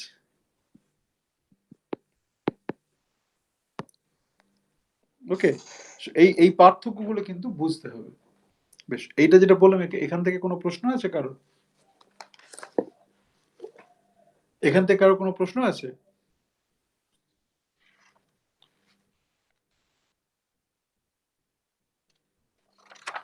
হ্যাঁ স্যার, ওই দুটো হলো এটা একবার বলে দিন না স্যার, মানে খেয়াল করতে পারছি না। তুমি বাড়িতে গিয়ে ট্রান্সফরমেশনটা করো যে সাই ওয়ান এরকম ভাবে যাচ্ছে, সাই টু এরকম ভাবে যাচ্ছে, যেখানে theta one theta two different. Theta one theta two যদি ডিফারেন্ট হয় তাহলে তুমি যে এমইউ ইন্ট্রোডিউস করবে সেই এমইউটা তো একই সঙ্গে থিটা ওয়ান, একটা এমইউ কে থিটা ওয়ানের মতো করে ভ্যারি করতে হবে, আর একটা এমইউ কে থিটা টু এর মতো ভ্যারি করতে হবে। তাহলে তুমি ক্যান্সেল তো ডেল মিউ থেকে যে টার্মটা আসবে সেটা তুমি ক্যান্সেল করতে পারবে না, তো পারবে কি? হ্যাঁ স্যার, না। তার জন্য দুটো গেজ ফিল্ড লাগবে। আচ্ছা আচ্ছা, ঠিক আছে। এবার আমি যেটা বোঝাতে চাইলাম যে আগে আমি একটা এখানে একটা লিখেছিলাম না, এখানে যখন লিখলাম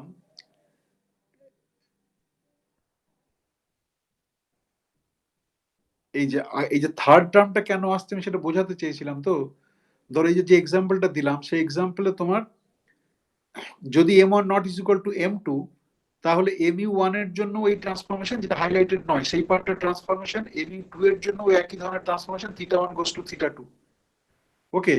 কিন্তু যখন M1 is equal to M2 you have a larger symmetry, এবং তখন তোমার এই ধরনের জিনিসগুলো আসে এবং তখন তোমার তিনটে ফিল্ড আছে,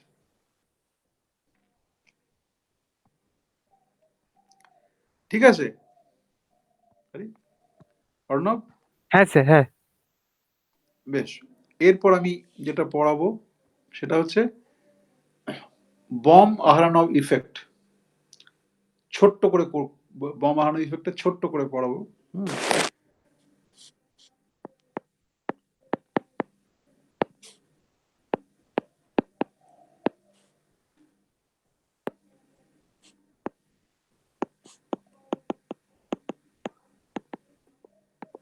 এটা ফিল্ড থিওরি কোর্সেও পড়ানো যায়, এটা কোয়ান্টাম মেকানিক্সের কোর্সেও পড়ানো যায়, ইনফ্যাক্ট এটা অনেক জায়গাতেই আসে।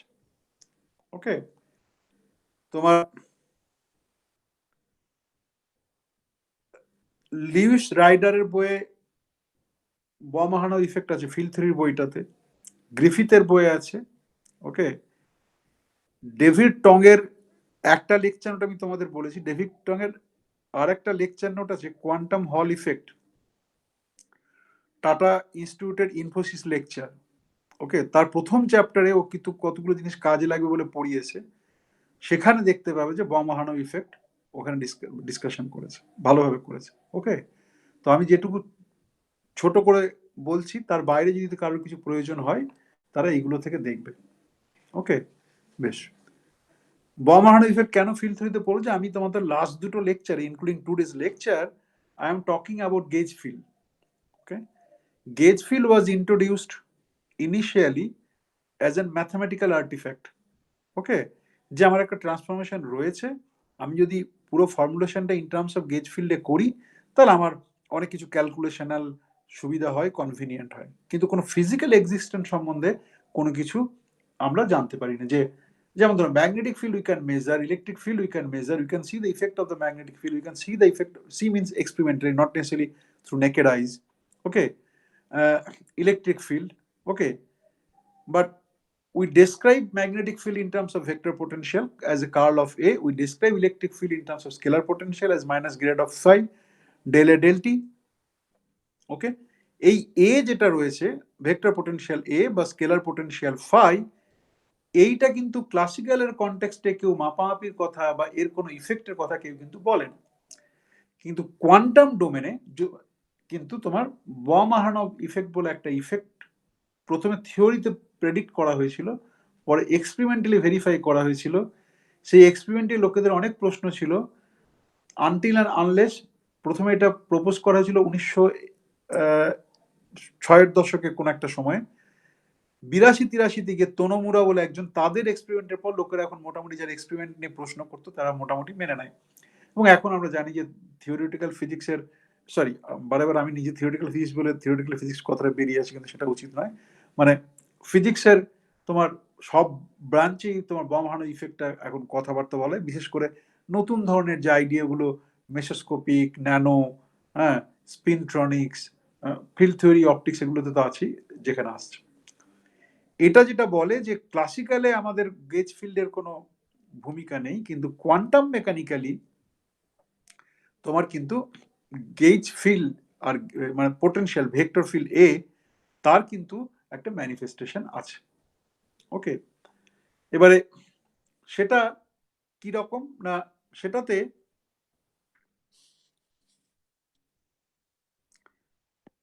ধর একটা সোর্স রয়েছে, আমরা ডাবল স্লিট এক্সপেরিমেন্ট, আর এইখানে একটা স্ক্রিন রয়েছে। ওকে, স্ক্রিন, এইটা থেকে এইটা দূরত্ব হচ্ছে ডিস্টেন্স। ওকে, এই ছবি আঁকতে গেলে আমার কিরকম ভয় ভয় লাগে।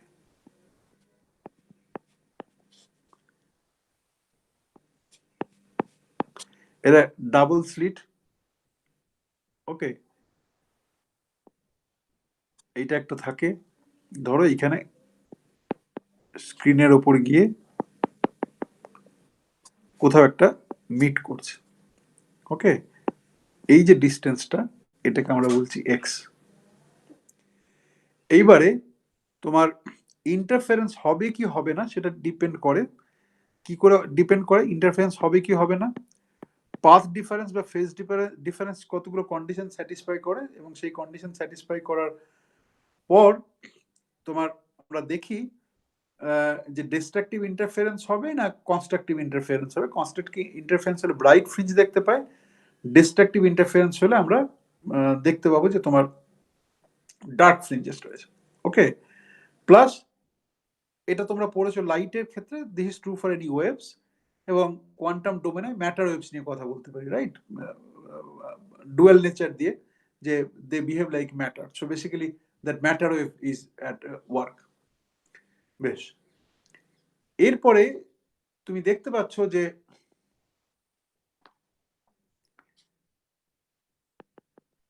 এইটাকে যদি এ বলি, এই যে এই ডিস্টেন্সটাকে যদি এ বলি, তাহলে তুমি দেখতে পাচ্ছ যে ওটাই হচ্ছে গিয়ে তোমার পার্থক্য, delta is equal to 2 pi by lambda A. Okay, এটা কি ঠিক আছে? হ্যাঁ স্যার। বেশ, স্ট্যান্ডার্ড অপটিক্স। ডেল্টাটা কি বলো তো? ঠিক তো বললে, ডেল্টাটা কি? Optical path difference. বেশ, optical path difference for X less than D, মানে ডিটা হচ্ছে স্ক্রিনের থেকে যেখানে ডাবল স্লিটটা আছে তার ডিস্টেন্স ক্যাপিটাল ডি, আর এক্সটা হচ্ছে গিয়ে তোমার এই যে স্লিট দুটো রয়েছে তার মধ্যবর্তী পয়েন্ট থেকে যে স্ক্রিনের যে পয়েন্টে হিট করছে সেখান থেকে উপরের দিকে কতটা সরেছে বা নিচের দিকে কতটা সরে সেই মেজারটা করছি, মানে এর এক্সটা মেজার করছি এর রেসপেক্টে, মিডিল অফ দ্য তোমার এই দুটো স্লিটের মাঝে যে একটা অবস্ট্যাকেল রয়েছে তার মাঝের খান থেকে আমরা ওটাকে মেজার করছি। ওকে, তাহলে তুমি দেখতে পাচ্ছ for X less than D A is equal to X D by D. কেন বলো তো? সাইন থিটা থিটা কিছু দিয়ে হচ্ছে,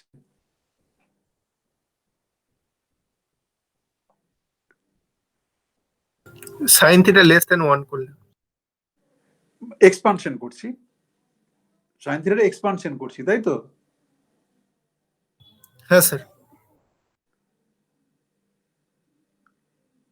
তাহলে ডেল্টা সমান 2 pi by lambda into X, এর ভ্যালুটা বসিয়ে দিলাম ডিডি।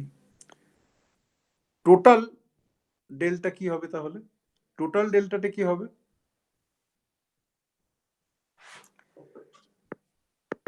টোটাল ডেল্টাটা হবে আগের যে ডেল্টা পেয়েছি প্লাস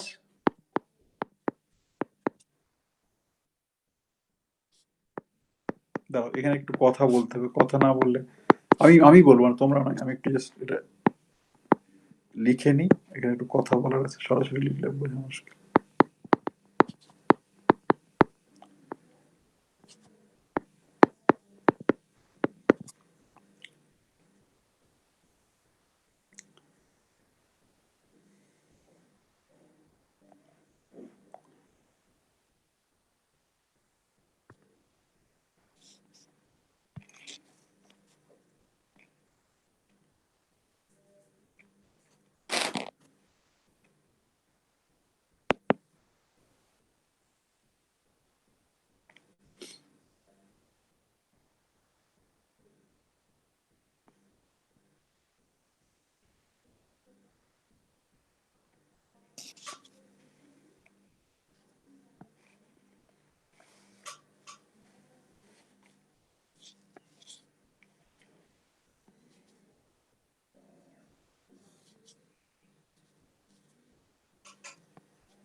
আচ্ছা, পেলাম না, তোমাদের জন্য একটা ছবি আমার ডাউনলোড করা ছিল, তাহলে আমাকে আঁকতে হতো না, কিন্তু এখন আর খুঁজে পাচ্ছি না, কোথাও একটা আছে।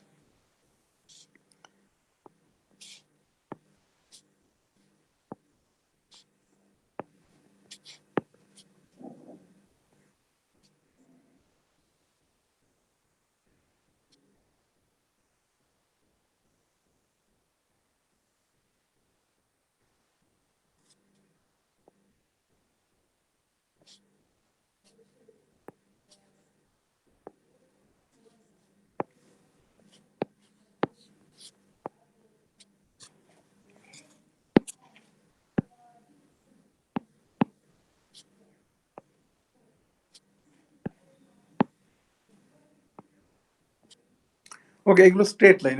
এখানে যেটা হচ্ছে ডাবল স্লিট এক্সপেরিমেন্টের মতন করে যে এই গোল দেওয়া যে রয়েছে, যে অ্যাকচুয়াল সিনারিতে যেটা করে যে একটা সলিনয়েড থাকে। ওকে, সলিনয়েডের ক্ষেত্রে তোমরা জানো যে কি হয় না, ম্যাগনেটিক ফিল্ডটা অ্যালং দ্য এর অ্যাক্সিস যেটা দেখছে অ্যাক্সিসে কনফাইন থাকে। এবারে যুক্তিটা হচ্ছে যে এরকম যে ধরো আমি সলিনয়েড নিলাম, সলিনয়েড নিয়ে আমি যে এখানে যেরকম ইলেকট্রন পাঠিয়েছি, ইলেকট্রন পাঠালাম, এখন সলিনয়েডের ভেতরে যদি আমি ইলেকট্রনটা ঢুকবে না, তাহলে ম্যাগনেটিক ফিল্ডের সঙ্গে ইলেকট্রন যেগুলো পাঠাচ্ছি সেই ইলেকট্রনে ইন্টারাকশন হওয়ার কোনো কথা নয়। এবার এই যে স্ক্রিন আমি যেটা করলাম, সেই স্ক্রিনে ধরো সাপোজ প্রথমে ম্যাগনেটিক ফিল্ডটা আমার নেই, ম্যাগনেটিক ফিল্ডটা নেই, বা আমি যে কিছু একটা ইলেকট্রন পাঠালাম, ইলেকট্রনে যে ম্যাটার ওয়েভ তৈরি হয় সেই ম্যাটার ওয়েভ থেকে আমি কোনো একটা ফ্রিঞ্জ তৈরি হলো, এখানে কোথাও একটা ফ্রিঞ্জ তৈরি হলো। এবার একটা স্টেবল ফ্রিঞ্জ যখন তৈরি হলো, তারপর সাপোজ আমি ম্যাগনেটিক ফিল্ডটাকে অন করলাম, তাহলে ম্যাগনেটিক ফিল্ডটাকে অন করলে আমার এক্সপেকটেশনটা কি না, আমার এক্সপেকটেশনটা হচ্ছে যে যেহেতু ইলেকট্রনগুলো সলিনয়েডকে পেনিট্রেট করতে পারবে না, তার ফলে ইলেকট্রনের সঙ্গে ম্যাগনেটিক ফিল্ডের কোনো ইন্টারাকশন থাকবে না, এবং তার ফলে ফ্রিঞ্জটা যেমন ছিল তেমন থাকার কথা। কিন্তু ম্যাগনেটিক ফিল্ড জিরো মানেই যে ভেক্টর পোটেনশিয়াল জিরো এভরিওয়্যার তা নয়। এই সলিনয়েডের বাইরে তোমার ভেক্টর পোটেনশিয়াল রয়েছে। এইবারে তোমার এই যে ইলেকট্রনটা যখন ভেক্টর পোটেনশিয়ালের থ্রু দিয়ে যাচ্ছে, এই অঞ্চলের ম্যাগনেটিক ফিল্ড জিরো কিন্তু ভেক্টর পোটেনশিয়াল নন জিরো, তাহলে সুইচটা অন করার পরে যদি ফ্রিঞ্জটাকে শিফট করে, তখন আমাকে বলতে হবে যে vector potential it has physical significance in the context of quantum domain. Classically নেই, কিন্তু কোয়ান্টাম ডোমেন।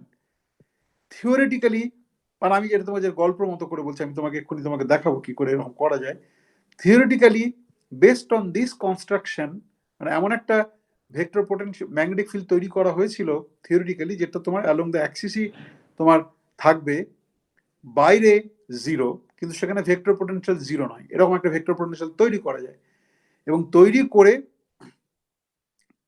থিওরিটিক্যাল আর্গুমেন্ট দিয়ে দেখানো হয়েছে যে এই যে এখানে যে ডাবল স্লিট দিয়ে এলো এসে এই পেরিয়ে যাচ্ছে, যে অঞ্চলে তোমার vector potential zero, sorry vector magnetic field is zero বা vector potential is non zero, তাহলে ম্যাগনেটিক ফিল্ডটা সুইচ অন করার আগে যে তোমার ফ্রিঞ্জ তৈরি হয়েছিল সেই ফ্রিঞ্জে শিফট হওয়ার কথা নেই, কিন্তু আমরা দেখাবো থিওরিটিক্যালি যে ফ্রিঞ্জ শিফট হয়, এবং এক্সপেরিমেন্টালি সেটা ভেরিফাই করা হয়েছে। এবং এক্সপেরিমেন্টাল ভেরিফিকেশনের গল্পতে যেটা হতো, একটা ন্যাচারালি অকারিং হুইস্কার পাওয়া যায়, যেটা দিয়ে এক্সপেরিমেন্টটা প্রথম করা হয়েছিল। তারপর লোকেরা বলতো যে এটা হতেই পারে না যে ম্যাগনেটিক ফিল্ড বাইরে নেই, হতে পারে যে প্রমিনেন্ট ওয়েতে নেই, কিন্তু খুব কম পরিমাণের ম্যাগনেটিক ফিল্ড চুইয়ে আছে, সেইটার মধ্যে দিয়ে যে ইলেকট্রন যাচ্ছে সেই তার ইফেক্টের ফলে ফ্রিঞ্জ শিফটটা দেখাচ্ছে। ফ্রিঞ্জ শিফটটা যে হচ্ছে না সেটা নিয়ে কারোর আপত্তি ছিল না, আপত্তিটা ছিল যে এরকম ম্যাগনেটিক ফিল্ড তৈরি করা ডিফিকাল্ট, যে it's confined along the Z Axis only. একটা তো খুব স্মল অ্যামাউন্ট হলেও তোমার ডিকে অবস্থাতে বাইরে রয়েছে, তো বিভিন্ন রকম তর্ক বিতর্ক ছিল। তনমুরার যে রেজাল্ট, তনমুরার রেজাল্টটা হচ্ছে ও যেটা করেছিল, প্রথমে তোমার ওটাকে একটা টরয়েড মানে হচ্ছে কি তোমার মিন টুইতে হোল পোলো বা মেদু বড়া বলে সাউথ ইন্ডিয়াতে, হ্যাঁ ওই রকম ধরনের জিনিস, টোরাস থেকে টরয়েড।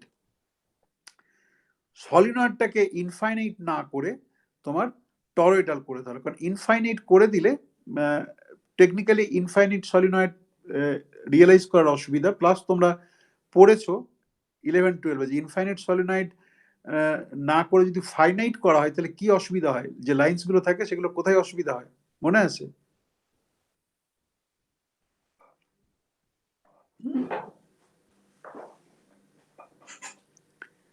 বেশ, দেখবে তো গিয়ে। আর দ্বিতীয় যেটা করা হলো যে এটাকে একটা সুপার কন্ডাক্টিং এনক্লোজারের মধ্যে রাখা হলো। তার ফলে যেটা হলো যে সুপার কন্ডাক্টরের একটা প্রপার্টি আছে ম্যাগনেটিক ফিল্ডকে রিপেল করে। তাহলে যে আইডিয়াটা ছিল লোকেদের যে ম্যাগনেটিক ফিল্ড যে রয়েছে সলিনয়েডের, সেটা বাইরে চুইয়ে বেরিয়ে আসছে এবং সেখানেই ম্যাগনেটিক ফিল্ডের সঙ্গে ইলেকট্রনের ইন্টারাকশন হচ্ছে, হয়ে তোমার ফ্রিঞ্জ শিফট করাচ্ছে, সেই আর্গুমেন্টটা থাকলো না। কারণ সুপার কন্ডাক্টরের যে প্রপার্টিটা খুব ওয়েল স্টাডিড, ওয়েল নোন, ওকে, তার ফলে তনুমুরার এক্সপেরিমেন্টের পর থেকে লোকে মানে এক্সপেরিমেন্টের যে ডাউট ছিল সেই ডাউটটা আর নেই। আচ্ছা, এরপর এটা আমরা পড়বো, পড়তে গিয়ে আমাদের সলিডের কনফিগারেশন নিয়েছিলাম, তার জন্য আমরা সিলিন্ড্রিক্যাল আমার উপরেগুলো আছে, উপরেগুলো এখন আবার ফিরে আসবো। ইনসাইডে আমি নিলাম radial component of the vector potential AR AZ is equal to 0 and A phi আমি নিলাম BR by 2। ওকে, এখানে আরটা কি, আরটা হচ্ছে কি তোমার radius from the center of the cylindrical coordinate।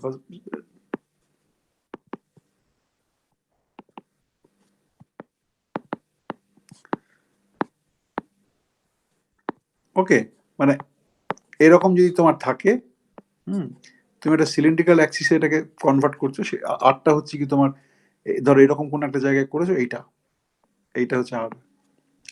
Okay, beta হচ্ছে কি magnitude of the magnetic field.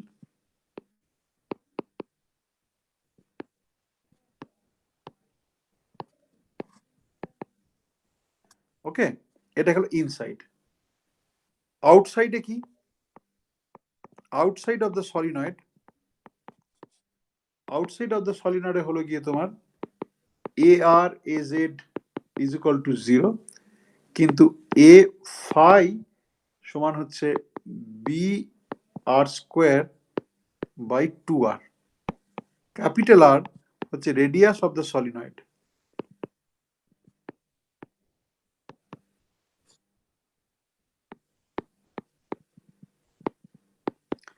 দেখো এটা ম্যাচ করতে হবে বাউন্ডারিতে, তাই তো? বাউন্ডারিতে কিন্তু ম্যাচ করছে।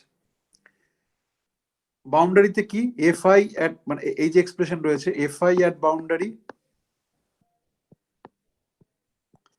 FI এট বাউন্ডারিতে কি হচ্ছে B/2 বাই ক্যাপিটাল R। এইখানে কি, এইখানে বাউন্ডারিতে কি হচ্ছে ধরো R is equal to R B/2 R, তাহলে বাউন্ডারিতে FI টা ম্যাচ করছে। AR AZ 0, শুধুমাত্র FI টা ভ্যারি করছে। ভেতরে ভ্যারি করছে কিভাবে না, ভেতরে ভ্যারি করছে যে তোমার it increases linearly with R from the centre. আর বাইরে কিভাবে ভ্যারি করছে না, it decays inversely with R। Clearly? আচ্ছা, এইবার যদি BZ বের করতে চাই, ম্যাগনেটিক ফিল্ডটা যদি ক্যালকুলেট করো, তাহলে দেখবে শুধুমাত্র তোমার জেড ডিরেকশনই ম্যাগনেটিক ফিল্ড থাকবে। Del del R cylindrical coordinate আমি লিখছি R FI minus del R del FI। Okay, এটা হচ্ছে সিলিন্ড্রিক্যাল কোঅর্ডিনেটে তোমার ম্যাগনেটিক ফিল্ড অ্যালং জেড ডিরেকশনের ফর্মুলা। তুমি অন্য জিনিসগুলো নিতে পারো, কিন্তু অন্য জিনিসগুলোতে তোমার যেহেতু AR এবং AZ ইজ ইকুয়াল টু 0 ধরেছি, তার ফলে অন্য যে ম্যাগনেটিক ফিল্ডের কম্পোনেন্ট থাকবে সেই কম্পোনেন্টগুলো 0 হবে। You can check, you can write down the formula for other components of the magnetic field in the cylindrical coordinate, and I have given you the components of vector potential. You can check that they are equal to 0. Only BZ will be non-zero because FI is non-zero. এবার এইটা যদি আমি calculate করি, তাহলে magnetic field inside, এটা কি হবে, magnetic field inside তোমরা দেখতে পাবে, এটা ক্যালকুলেট করবে BR B phi is equal to 0, BZ is equal to B। বেশ, কেন না FI সমান কত, FI সমান হচ্ছে গিয়ে তোমার কত বলো, FI সমান ইনসাইডে কত B/2R। তাহলে B/2R যদি তুমি বসাও তাহলে কত হচ্ছে,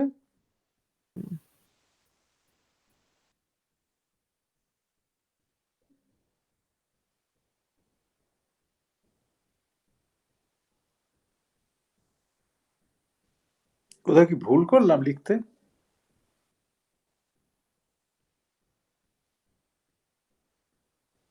বলো এইখান থেকে কত আসবে বলো, FI সমান BR/2, ঠিকই আছে হ্যাঁ BR/2। তাহলে FI সমান যদি BR/2 বসাও তাহলে হলো গিয়ে তোমার B R by two into R, মানে B R square by two derivative করলে কি আসবে? B R square by two এর ডেরিভেটিভ করলে কি আসবে? BR R B R. এখানে সেকেন্ড টার্ম থেকে কি কন্ট্রিবিউশন আসবে? A R is equal to zero, second term থেকে কোনো কন্ট্রিবিউশন আসবে না। তাহলে বি আর বাইরে একটা ওয়ান বাই আর আছে, তাহলে B Z is equal to B. Okay, আর ম্যাগনেটিক ফিল্ড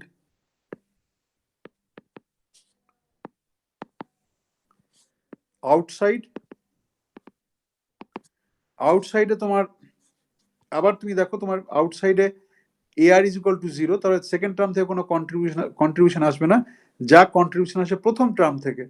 প্রথম টার্মে আউটসাইডে এ আরটা কত?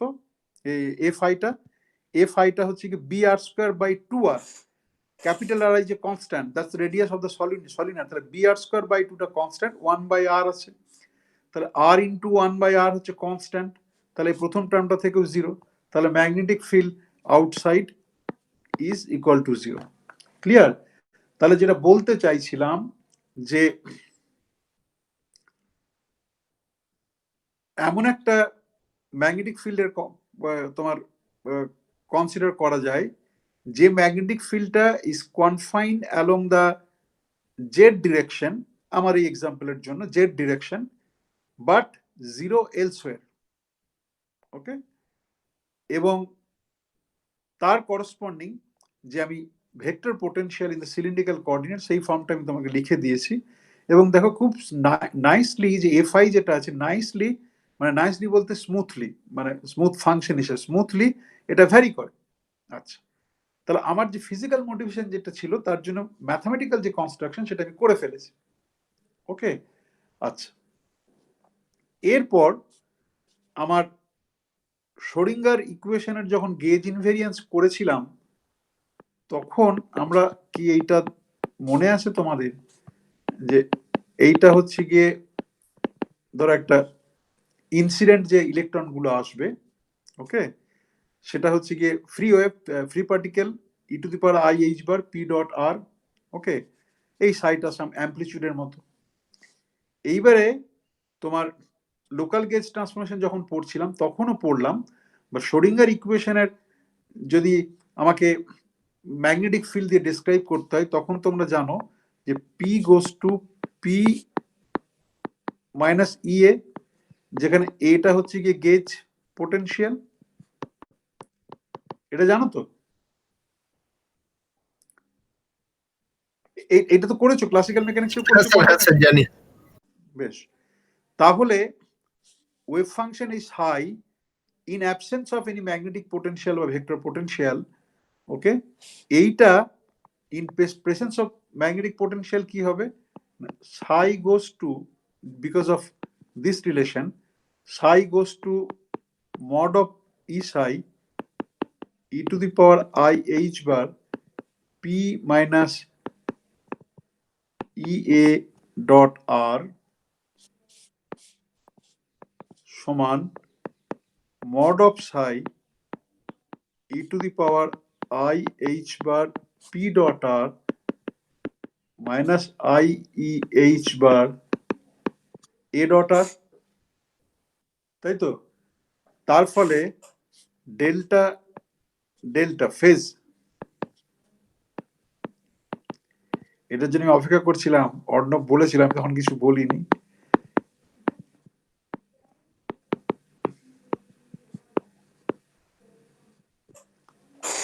তাহলে আমি দেখতে পাচ্ছি যে এইটা যদি আমার ম্যাগনেটিক ফিল্ডটাকে সুইচ অন করার আগের ওয়েভ ফাংশন হয়, একটা ইলেকট্রনের ম্যাটার ওয়েভ আসছে, তাহলে আমি যখন সুইচ অন করব ম্যাগনেটিক ফিল্ডটা, যেখানে ম্যাগনেটিক ফিল্ডটা জিরো কিন্তু ভেক্টর পোটেনশিয়ালটা জিরো নয়, তার ফলে এই সাইটা চেঞ্জ হবে, এরকম ভাবে চেঞ্জ হওয়ার কথা। এবং এইভাবে চেঞ্জ হলো মানে কি, তার একটা ফেজের চেঞ্জ হলো।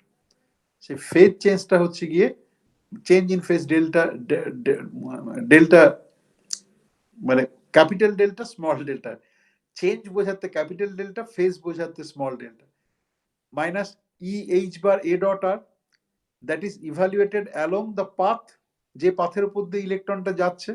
ওকে, দ্যাটস দ্য ট্র্যাজেক্টরি, যে ট্র্যাজেক্টরি আমি চুজ করবো সেই ট্র্যাজেক্টরির ওপরে হবে। ক্লিয়ার? আচ্ছা, এইবারে ছবিতে ফিরে আসি। কোথায় গেল ছবিটা? ধর এইটা হচ্ছে গিয়ে পাথ একটা বললাম, এইটাকে একটা পাথ বললাম। ওকে, বেশ।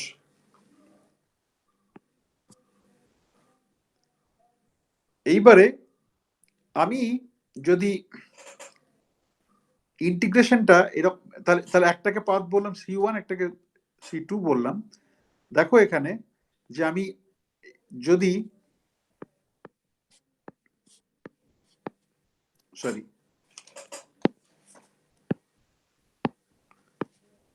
ছবিটা মাথার মধ্যে আছে আশা করি, বড় বোর্ড নয় আমার। তার মানে কি আমি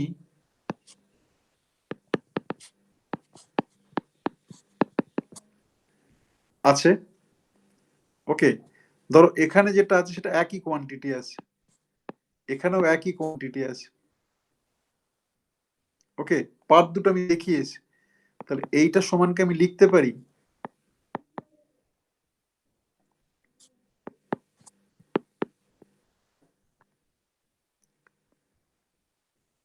মানে এটা ডিরেকশনটা হচ্ছে এইটা ডিরেকশন হচ্ছে এইটা। তাহলে উল্টো ডিরেকশন বোঝানোর জন্য এইটা রয়েছে, এটা যদি বিয়োগ করে দিই তাহলে এরকম হলো, তাহলে ক্লোজ পাথ বোঝালো, ক্লোজ পাথ ইন্টিগ্রেশন বোঝাবে, তাই তো? হ্যাঁ স্যার, হ্যাঁ। হ্যাঁ, এবার আমি ওই ওই মানে এখানে যেটাই বোঝানোর জন্য করি সেই পার্টটা আমি করি। তাহলে পাথ 1 বরাবর যেটা হলো চেঞ্জ, সেই চেঞ্জটাকে আমি বললাম ডেল্টা, আবার পাথ 1 বরাবর যেটা হলো সেটাকে আমি বললাম ডেল্টা 1। সেই ডেল্টা 1টা হচ্ছে গিয়ে তোমার minus E/H bar A dot dr। ওকে, উপরে ছবিতে দেখিয়েছি সেইটা। এইটা হলো গিয়ে তোমার ডেল্টা ডেল 1। ডেল্টা ডেল 2 হলো e⁻ minus E/H bar path these are open paths A dot dr। ওকে, তাহলে নেট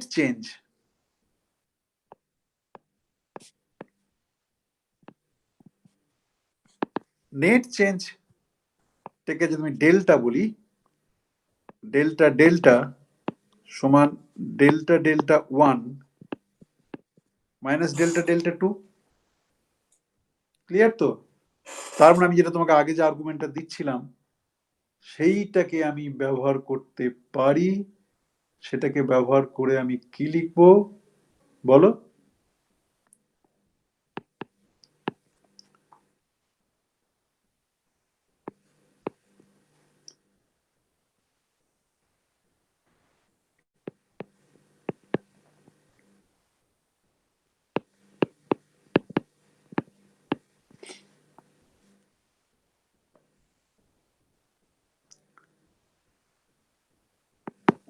লিখতে পারি এটা?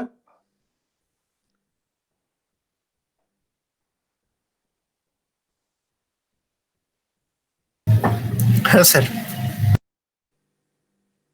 বেশ, যদি এটাকে লিখতে পারি, শুধু খেয়াল করবে যে আমি 2 - 1 করেছি বলে সামনের সাইনটা প্লাস হয়ে গেছে। এইবারে বলো A ডট dr সমান আমি এটাকে সারফেস ইন্টিগ্রালে কিভাবে লিখতে পারি?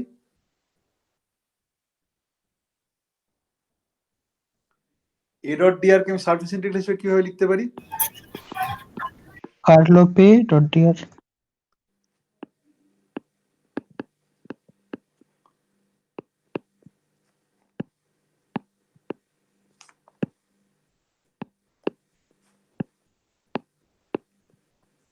ওকে, ম্যাগনেটিক ফ্লাক্স।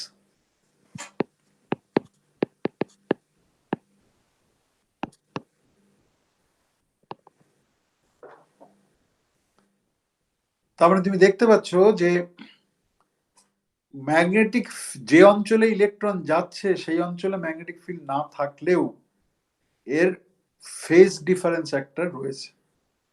ওকে, টোটাল ফেজ ডিফারেন্স রয়েছে, that is proportional to the magnetic flux that is enclosed within the solenoid. Okay, so this is the theoretical result. এবার উপরে যে সমস্ত করেছিলাম, এই যে ফেজ ডিফারেন্সের সঙ্গে পাথ ডিফারেন্স, সেগুলো না করলেও হতো। এখানে ফেজ ডিফারেন্সের সঙ্গে পাথ ডিফারেন্স রিলেশন বের করেছিলাম, রিলেশন বের করে মানে স্ট্যান্ডার্ড যেটা অপটিক্সে যেটা তোমরা পড়ে থাকো, সেটা উপরে যেহেতু অবতারণা করেছিলাম, তাহলে সেটাকে একটু কমপ্লিট করি। উপরে লেখাই আছে, আচ্ছা কমপ্লিট করার কিছু নেই, মানে তুমি যে স্ট্যান্ডার্ড যে অপটিক্সে ফেজ ডিফারেন্স পাথ ডিফারেন্স করো সেটা আছে। ওকে, আচ্ছা, এবারে যেটা বললাম এক্সপেরিমেন্টাল রেজাল্টের পার্টটা তুমি আগে থেকেই বলে দিয়েছি যে এটা তোমার একটা ন্যাচারালি অকারিং হুইস্কার এলিমেন্ট থেকে তোমার করেছিল, কিন্তু লোকে যেটা বিশ্বাস করতো না যে ওই মানে থিওরিটিক্যাল আমি বলে দিলাম যে থিওরিটিক্যাল আমার বলতে কোনো অসুবিধা নেই যে এ আর এফ আই যেটা আমি কিরকম নিলাম ইন্টারনাল আর আউটারনাল এক্সটার্নাল, তা সো দ্যাট আমার ম্যাগনেটিক ফিল্ডে শুধু জেড ডিরেকশনে কনফাইন্ড, সেটা হচ্ছে, বাকি সব জায়গাতে জিরো। কিন্তু এক্সপেরিমেন্টালি রিয়েলাইজ করাটা খুব ডিফিকাল্ট। তো লোকেরা বলতো যে ওটা ম্যাগনেটিক ফিল্ডটা যে এনক্লোজার রয়েছে তার বাইরে বেরিয়ে আসছে এবং সেখান দিয়ে ইলেকট্রনগুলো যাচ্ছে, কারণ কোয়ান্টাম ডোমেনে যদি কাজ করি তাহলে ইলেকট্রনের পাথটা তো আমি অবজার্ভ করতে পারছি না, তো ডিউ টু আনসার্টেনটি, এবং তাহলে যে ম্যাগনেটিক ফিল্ডটা খুব স্মল একটা অ্যামাউন্ট হলেও স্প্রেড করছে এবং সেখানে ম্যাগনেটিক ফিল্ডের সঙ্গে ইলেকট্রন ইন্টারাকশন হচ্ছে, তার ফলে ফেজ চেঞ্জটা হচ্ছে। ওকে, দ্যাট ওয়াজ দ্য অবজেকশন। এবারে যেটা বললাম, লোকে যে যে অবজেকশন গুলো থাকে সেগুলোকে নালিফাই করার চেষ্টা করে এবং ফাইনালি মানে এভরিথিং ওয়াজ নালিফাইড 1982, আমার যদি এক্স্যাক্টলি মনে পড়ে। তোনোমুরা জাপানিজ একটা গ্রুপ, ওরা যেটা করেছিল সুপার কন্ডাক্টিং সলিনয়েড নিয়েছিল। সুপার কন্ডাক্টিং সলিনয়েড নেওয়ার ফলে যে ইনফাইনাইট সলিনয়েডের জন্য যে অবজেকশন গুলো ছিল থিওরিতে, ওকে, মানে ইনফাইনাইট সলিনয়েড তো তুমি এক্সপেরিমেন্টে রিয়েলাইজ করতে পারো না, তার ফলে সেটাকে ক্লোজড করেছিল। আর সুপার কন্ডাক্টিং করার ফলে যে ম্যাগনেটিক ফিল্ডটা রিপেল করবে সেই ফর্মুলাটাকে ব্যবহার করা হয়েছিল এবং it has been observed experimentally. এবারে this goes to the idea of general theory of geometric phases, এবং দেখানো যায় যেটা বেসিক্যালি মানে যারা পড়েছো জিওমেট্রিক ফেজেস দেখতেই পাচ্ছ যে একটা পাথের উপর ইন্টিগ্রেশন হচ্ছে এবং এই যে ফেজটা আসছে রিলেটেড, কিন্তু রিগোরাসলি দেখাতে গেলে আরো কিছুটা করতে হয়, সেটা আমি এখন করে আর তোমাদের মাথা খারাপ করতে চাইছি না। ওকে, সো এইখানে আমি মানে এইটা স্টপ করছি, তোমার ওই কি বলে বমাহানো ইফেক্ট থেকে স্টপ করছি। স্টপ করার আগে তোমার যদি কোনো প্রশ্ন থাকে প্রশ্ন নেব। তার আগে বলি যে মানে এক্সপেরিমেন্ট কিন্তু দেখো আমাদের দেশের অ্যাপ্রোচের মধ্যে আর অন্য দেশের অ্যাপ্রোচের মধ্যে পার্থক্য আছে। যে এক্সপেরিমেন্ট কিন্তু মানে আমাদের দেশে একটা কমন আইডিয়া, আমি কাউকে ছোট বড় করছি না, কিন্তু একটা কমন পারসেপশন হচ্ছে যে যারা এক্সপেরিমেন্ট করে তারা কিছুই বোঝে না বা থিওরিটা করতে পারে না, কিন্তু সেটা ভাবা ভুল। এক্সপেরিমেন্ট যারা করে, if he or she is a very good experimentalist, তাকে কিন্তু থিওরিটা থিওরিটিশিয়ানের থেকেও বেশি ভালো করে বুঝতে হবে। বেসিক থিওরি যেটাকে ইমপ্লিমেন্ট করবে সেই পার্টটা থিওরিটিশিয়ানের থেকেও ভালো করে বুঝতে হবে, তাহলে সে করতে পারবে না। এক একটা এক্সপেরিমেন্ট মানে আগেকার দিনে ধরো ওয়াইল্ড অফ এক্সপেরিমেন্ট থেকে শুরু করে যা যা আছে মেইন এক্সপেরিমেন্ট, সেটা তার ইতিহাসটা যদি পড়ে দেখো তাহলে সেটা দেখতে পাবে। এখনকার যুগে যেমন ধরো তোমার বোস আইনস্টাইন কনডেনসেশন, টেম্পারেচারটা কত লো টেম্পারেচার করাটা খুব ডিফিকাল্ট, এক্সপেরিমেন্টালি খুব ডিফিকাল্ট। ওকে, এবারে সেখানে করতে গিয়ে অনেক মেকানিজম আছে। তার একটা হচ্ছে গিয়ে তোমার যে ডপলার শিফট, তোমরা যে নাম শুনেছো, সেই ডপলার শিফট ব্যবহার করা হয়েছে। কি করে ওটাকে কমানো হয়, মানে টেম্পারেচারটা কমানো মানে কি, টেম্পারেচার হচ্ছে কি তোমরা জানো ম্যাক্সওয়েলস ডিস্ট্রিবিউশন হ্যান থেকে পড়ে যে ভেলোসিটিটাকে কমাতে হয়। ভেলোসিটিটা কমাতে গিয়ে প্রাইমারি লেভেলে যেটা করে সেটা হলো ইভাপোরেটিভ কুলিং। ইভাপোরেটিভ কুলিং মানে এখন কেউ খায় না, এখন সবাই হাত থেকে ধরে মুখে ঢোক দিয়ে খায়, কিন্তু আমরা যখন ছোট ছিলাম তখন যে গরম দুধ বা গরম পানীয় খেতে গেলে প্রথমেই একটা সসার বা ডিশের মধ্যে ঢেলে খেতাম। ইফেক্টিভ ইভাপোরেশন এরিয়াটা বড় হতো বলে তাড়াতাড়ি ঠান্ডা হতো। ওকে, তো সে একই মেকানিজম তোমার যেগুলো হাইয়েস্ট এনার্জি অ্যাটম, সেগুলোকে ওইভাবে মানে ইভাপোরেটিভ কুলিং এর মতো মেকানিজম করে বের করে দেওয়া হয়, বের করে দিয়ে টেম্পারেচারটা কমাতে হয়। কিন্তু তারপরেও যে টেম্পারেচার দরকার বোস আইনস্টাইন কনডেনসেশন করার জন্য সেটাতে করা যায় না। তো তার ফলে যেটা আইডিয়াটা ছিল যে তোমার ক্রসড লেজার, এরকম করে ক্রসড লেজার আছে, এবার ধরো একটা কন্টেনারের মধ্যে অ্যাটমগুলো ঘুরে বেড়াচ্ছে, গ্যাসিয়াস অ্যাটমগুলো ঘুরে বেড়াচ্ছে। ঘুরে বেড়াতে গেলে তোমার যখন একটা অ্যাটম এই দিকে যাচ্ছে আর একটা লেজার বিমের সঙ্গে আঘাত করছে, তখন কলিশনের পরে অ্যাটমের ভেলোসিটিটা কমে যাবে, তাই তো? এইটা একটা মেকানিজম ছিল। কিন্তু গ্যাসের মধ্যে তো অ্যাটমটা র্যান্ডমলি ঘুরছে, তাহলে সবসময় যে উল্টো মুখে আসবে তার কি গ্যারান্টি আছে? একই দিলে হবার একই দিকে যদি আসে, একই দিকে যদি আসে তাহলে তো আবার বেড়ে যাবে। তো সেই জন্য যেটা করেছে এখানে ডপলার ব্রডেনিং মানে একদম কোয়ান্টাম সেন্সে যখন অ্যাটমিক ফিজিক্স পড়ে সেটাকে ব্যবহার করেছে, যে তার ফলে যখন উল্টো দিক থেকে আসবে তখন কলিশন রেটটাকে বাড়িয়ে দেওয়া হয়, মানে তোমার ডিটিউন করা হয়। অ্যাটমের সঙ্গে লেজারের ইন্টারাকশন হতে গেলে যে লেজারটাকে অ্যাবজর্ব করবে কি করবে না, স্ক্যাটারিং হতে গেলে যে প্যারামিটার গুলো থাকে সেখানে ডিটিউন করা, মানে ঠিক যে লেভেলে এক্সাইটেড অ্যাটমটা থাকলে তোমার ইয়ে করবে, স্ক্যাটারিং করবে উল্টো দিক থেকে এসে, তার থেকে একটু কম করে দেওয়া হয়। কম করে দেওয়ার ফলে তারপরে ডপলার কারেকশন দেখে যে তার ফলে কারেকশনের ফলে ফ্রিকোয়েন্সিটা বেড়ে যাচ্ছে, বেড়ে গিয়ে তোমার ইয়ে করে কি বলে ইন্টারাকশনটা হচ্ছে। যখন একই দিকে আসছে তখন ডিটিউনিং হয়, মানে ফ্রিকোয়েন্সির মিসম্যাচ হয়, বলে কলিশন রেটটা কমে যায়। তো এই করে করে কমতে থাকে। নট অনলি দ্যাট, অ্যাটমগুলোকে রাখা হয় কি, অ্যাটমগুলোকে বলা হয় যে ধরো একটা কন্টেনারে রাখলো, কিন্তু কন্টেনারের সঙ্গে এনভায়রনমেন্ট রয়েছে, তাহলে আমি এটাকে যদি টেম্পারেচার কমাতে থাকি তাহলে এনভায়রনমেন্ট থেকে কতগুলো এনক্লোজার দেবে, যে এসি বসালে অমুক করে করে করলে, তাহলে একটা ইন্টারাকশন সবসময় থাকবে। সেই জন্য যেটাকে বলা হয় যে মানে থিওরিটিক্যাল সেন্সে তোমার অ্যাকচুয়ালি কিন্তু কোনো কন্টেনার নেই, ম্যাগনেটিক ফিল্ড বা এরকম ধরনের প্রপার্টি ব্যবহার করে একটা রিজিয়নের মধ্যে কনফাইন্ড হলো, তার বাইরে যেতে পারবে না, কারণ আমি যদি মেটালিক কোনো কন্টেনার বা কিছু একটা দিই তাহলে ঠান্ডা হতে পারবে না। ওকে, তো এই করে করে করে করানো। এবার তাহলে যারা করেছে তাদের মধ্যে তাদের একজনের বই তোমরা পড়ো, কোয়ান্টাম মেকানিক্সের বই, কোহেন তানার্জি। তো সেটা তুমি ভাবো যে মানে কত ইন্টারেস্টিং, লোকেদের সাধারণ একটা ডপলার ইফেক্ট সেটাকে লোকেরা ব্যবহার করছে। ওকে, এবং এখানে যেটা কন্টেনার, অ্যাকচুয়ালি কন্টেনার নেই কিন্তু they're restricted by using some other force. এটা ভালো জোক আছে।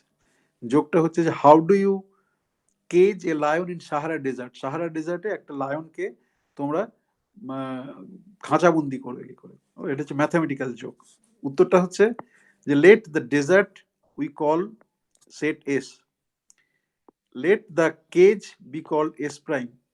I confine myself within the cage, so the lion is confined within this S minus S prime. তার মানে আমি তাকে বন্দি করে ফেললাম। তো কিছুটা সেরকম ধরনের জিনিস, এবং এরকম অনেক অনেক অনেক অনেক অনেক জিনিস লোকেরা করছে। এবং এক্সপেরিমেন্ট করতে গেলে যে সব সময় যে প্রচুর টাকা লাগে না সেটা বুঝতেই পারো। জগদীশ বোস, সিভি রামনের যে পরিস্থিতিতে এক্সপেরিমেন্ট করেছে। এখন অফকোর্স সার্নের যে এক্সপেরিমেন্ট হয় সেটা করতে গেলে একটা গোটা দেশেও পয়সা দিতে পারে, তার বাইরেও অনেক কিছু এক্সপেরিমেন্ট আছে। কিন্তু তার জন্য যেটা দরকার হয় যে ওন আইডিয়া, এবং পয়সাটা জরুরি কিন্তু আইডিয়াটা আগে জরুরি। কারণ এখনো অনেক, ফর এক্সাম্পল ধর যে বোস আইনস্টাইন কন্ডেনসেশন, সত্যেন্দ্রনাথ বোসের নাম জড়িত আছে, 1995 সালে হয়ে গেছে, আজকে 25 বছর হয়ে গেল, রিপ্রোডাকশনটা এখনো হয় না ভারতবর্ষে। তো সেটা খারাপ লাগে, কারণ ট্র্যাডিশনালি আমরা স্টুডেন্টদের এক্সপেরিমেন্টের জন্য মোটিভেশন করতে পারিনি, সেটা আমাদের সোসাইটির মধ্যে আছে, সেটা ভাঙতে পারিনি আমরা। এবং যারা মাস্টারমশাই তাদের মধ্যে খুব কমজনই ডেডিকেটেড ওয়েতে এক্সপেরিমেন্টটা করেন, নেই যে তা একদম না, আছে। মেইন স্ট্রিম হচ্ছে গিয়ে চলো বিদেশ থেকে যন্ত্রপাতি কিনে আনো, নব ঘোরাও, এক্সপেরিমেন্ট করো, পেপার লেখো। তো কিন্তু তোমাদের মধ্যে হয়তো অনেকে এক্সপেরিমেন্টাল ফিজিক্সে জয়েন করার কথা ভাববে, কখনো খারাপ ভাবে ভাববে না, বরঞ্চ ভাববে যে তোমার চ্যালেঞ্জটা বেটার। পীযুষদা ক্লাসে বসে let X goes to zero করে দিলেন, এক্স গোস টু ইনফিনিটি বলে দিলেন, কিন্তু আজকে যদি পীযুষদাকে বলতে বলা হয় যে একটু করে দেখান তো এখানটা experimentally, how do I realise this x goes to zero, x goes to infinity, পীযুষদা পারবে না, কিন্তু সেই কাজটা তোমাকে করতে হবে। Okay, so that part is difficult. Implementing খাতায়, গাছের তলায়, আশ্রমের তলায় বসে আমি থিওরিটিক্যাল ফিজিক্স আমি যা কিছু তাই বলতে পারি, as long as that is mathematically consistent, physically consistent. When you want to realize experimentally, then you have to really work hard. You have to think day to day লাইফের ভাষায় তোমাকে চিন্তা করতে হবে। সেই পার্টটা ডিফিকাল্ট, যে আমি এটাকে কিভাবে ইমপ্লিমেন্ট করব, এবং হয়তো তুমি দেখেছো অনেক এক্সাম্পল এখানে সেখানে প্রথাগতভাবে হয়তো শিক্ষিত নয় সেরকম লোকেরা কিছু কাজ করে, সেখান থেকেও তোমাকে নলেজ নিতে হতে পারে। ওকে, কিন্তু যদি প্রথমেই মাথার মধ্যে থেকে আমাদের আমাদের একটা আছে পলিটিক্স অফ লেভেলিং, গোটা সোসাইটিতে আছে যে এক্সপিরিয়েন্স মানে খারাপ, লেভেল করে দাও পলিটিক্যালি, ওই লোকটা এরকম বাজে বাজে কথা বলে ও খারাপ, লেভেল করে দাও। So that's part of that politics of levelling, এক্সপেরিমেন্টকে খারাপ চোখে দেখা। কিন্তু if any one of you are thinking of taking experimental physics or for that matter any সাবজেক্টে, তুমি নিজের থেকে জানো যে নো, আমি ওই রকম কিছু নই, but my responsibility is more than my colleagues, friends, teachers who are doing theoretical physics. I have to really understand from the scratch any subject. Okay, এবং পরীক্ষা পড়ার সময় হলে কখনো এই যে বিখ্যাত বিখ্যাত যে এক্সপেরিমেন্টগুলো আছে সেগুলো দেখবে অনেক বই মেটেরিয়াল সব পাওয়া যায়, পপুলার লেভেলে পাওয়া যায়, পড়ে দেখো, দেখবে খুব ভালো লাগবে যে আচ্ছা এই সমস্ত জিনিস এগুলো তো আমরা হায়ার সেকেন্ডারিতে পড়ে এসেছি, বিএসসিতে পড়ে আসছি, আর একটা নোবেল প্রাইজ পাওয়ার মতো এক্সপেরিমেন্ট, তাতে এই জিনিসটা আইডিয়াটা গিয়েছে। মানে নোবেল প্রাইজ বা কোনো এক্সপেরিমেন্ট মানেই যে খুব হাইফাই আইডিয়া একদম এমএসসির পরে 10 বছর খাটাখাটি করে শিখবে তা কিন্তু নয়। একদম ছোটখাটো আইডিয়া তোমার কতটা দক্ষতা সেটাও কিন্তু তুমি টেস্ট করতে পারো। ওকে, সো সেটা করে দেখবে। এবং রিয়েলি মানে এক্সপেরিমেন্টের যারা ভালো experimentalist, at least whatever they are doing in their lab, they know that part better than any বলা ভুল, মানে most of the hardcore theoretical persons. কারণ অনেক লোক আছে যারা থিওরি এবং এক্সপেরিমেন্ট দুটো একসঙ্গে দক্ষ আর কি, খুব ভালোভাবে করে। ওকে, আচ্ছা, যদি কোনো প্রশ্ন থাকে বলো। 4:21 বাজে, 9 মিনিট আছে। আমি যেটা এরপরে আমি আর গেজ থিওরির কিছু পড়াচ্ছি না, এরপর আমি যেটা করব সেটা ফাইনম্যান ডায়াগ্রামটা, কালকে ফাইনম্যান ডায়াগ্রাম করাবো। ওকে, আমার যতদূর আমি বুঝতে পারলাম কালকে ক্লাসটা পাবো, আর সামনের সপ্তাহে 4 ঘন্টা পাবো, যতটুকু হবে করাবো। এবার একটা মেজরিটি অফ দ্য টাইম যেটা যায় তোমার স্ক্যাটারিং ক্রস সেকশন ক্যালকুলেশন করাটা খুব বড় আর কি, খুবই লেন্দি, অনেক কিছু শিখে করতে হয়। কিন্তু ঠিক আছে, ওটা যারা পার্টিকুলার স্পেশাল পেপার নেবে তাদের ওটা না করলেও চলে। বেসিক ফাইনম্যান ডায়াগ্রামটা কি করে আসছে, ট্রেস থিওরেম, কন্ট্রাকশন থিওরেম কি করে করতে হয় সেটা বুঝতে পারলি এনাফ। ওকে, তার বাইরে যাওয়ার মানে তার বাইরে যেতে পারলে ভালো, না গেলেও কোনো অসুবিধা নেই। তো 5-6 ঘন্টার মতো ক্লাস, অনেকটাই এগিয়ে যাবো আমরা। শুধু একটা বলো, আমার যতদূর মনে হচ্ছে কন্ট্রাকশন থিওরেম আর ট্রেস থিওরেমের কিছুটা আমি পড়িয়েছিলাম যখন ডিরাক ইকুয়েশন পড়িয়েছিলাম। যখন ডিরাক ইকুয়েশন পড়েছিলাম তখন কন্ট্রাকশন এবং ট্রেস থিওরেম কিছু তো পড়িয়েছিলাম।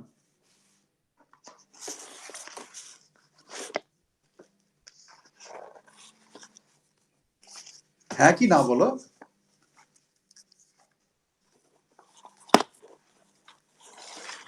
মনে পড়ছে না ঠিক স্যার। এই মনে পড়ছে না বললে হবে? মনে হচ্ছে তো পড়ার নেই। তাহলে এরপর আর কি বলবো? বেশ, তোমার কথা শুনলাম, আর কে কি বলবে বলো? আর কি বলবে? পড়িয়েছিলাম, আর যে 7 জন রয়েছে, আর কে কি বলছে? ও তোর কথা বললো, অর্ক কথা বললো। কি মনে হচ্ছে, পড়িয়েছিলাম না পড়াইনি? আমার মনে পড়ছে আমি পড়িয়েছি, পুরোটা পড়াইনি, যতটা লাগে তার পুরোটা পড়াইনি, কিছুটা পড়িয়েছি, সেটা আমার মনে আছে।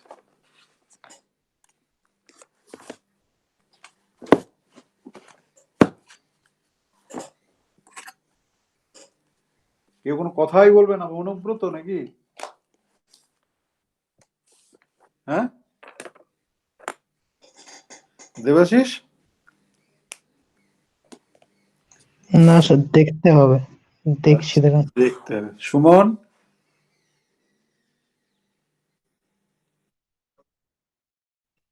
এখন ভুলে যেও না, এখন পরীক্ষা আছে সামনে। অর্ণব? স্যার খেয়াল হচ্ছে না। গোবিন্দ? গোবিন্দ তো খুব মেথডিক্যাল, গোবিন্দ ঠিক কথাটা বলবে। গোবিন্দ তুমি খুব মেথডিক্যাল, বলো। স্যার আপনি তো প্রথমেই বলে কনফিউশন করে দিলেন। কি কনফিউশন করলাম বলো? না স্যার, আসলে মানে বেশ কয়েকটা ক্লাস আগের দিকে আমার ফলো করা হয়নি, সেই জন্য আমি কিছু বলতে পারলাম না। তুমি শুধু শুধু মেথডিক্যাল শুধু now, you are politically correct always. বেশ, চলো জয়দীপ। হ্যাঁ স্যার, আগে একবার দেখতে হবে, মনে নেই ঠিক। বেশ, রূপক? হ্যাঁ স্যার, দেখতে হবে। শালিনী? স্যার মনে নেই। আচ্ছা শালিনী, আমি সরি, আমি আজকে তোমরা কয়েকটা তুমি আর ইয়ে উর্গেন করছিলাম, আমি সেই জন্য আজকে পুরোটাই বাংলায় বলেছি, মাঝখানে দেখিনি যে তুমি আজকে আছো। তুমি কি ফলো করতে পেরেছো না পারোনি? Yes, sir.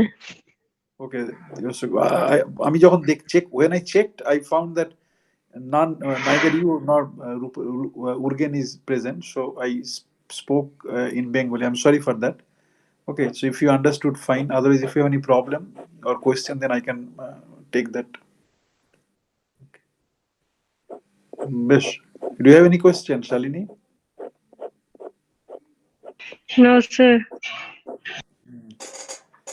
ওকে, বেশ, এটা আমি আর পড়াবো না। ওকে, মানে আজকে আর পড়াবো না, পরের দিন আবার, কালকে আবার দেখা হবে, একদম পুরো ফাইনম্যান ডায়াগ্রাম থেকে শুরু করবো। ওকে, দিস ইজ নাম্বার 1। নাম্বার 2, তোমাদের আর কার কিছু বলার আছে?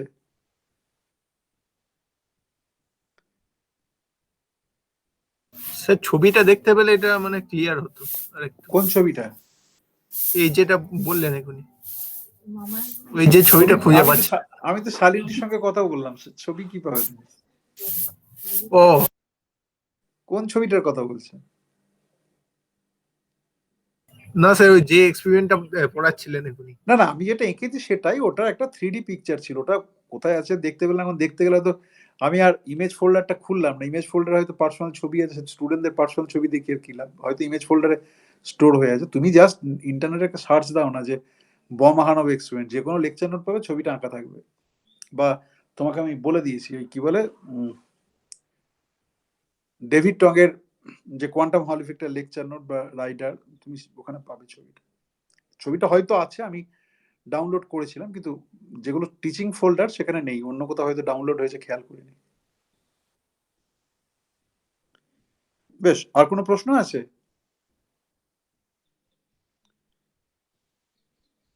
বেশ, যদি কোনো প্রশ্ন না থাকে আস্তে আস্তে লক করো। অর্ঘর কি বক্তব্য আছে শুনি, আমাকে মেসেজ করে করে আমাকে পাগল করে দিয়েছে। Argha, what you want to say, you can present your case now, বাকিরা চলে যাও। স্যার আমি মানে ঠিক দাঁড়াও সময় দাঁড়াও, আগে আগে আগে বাকিরা যা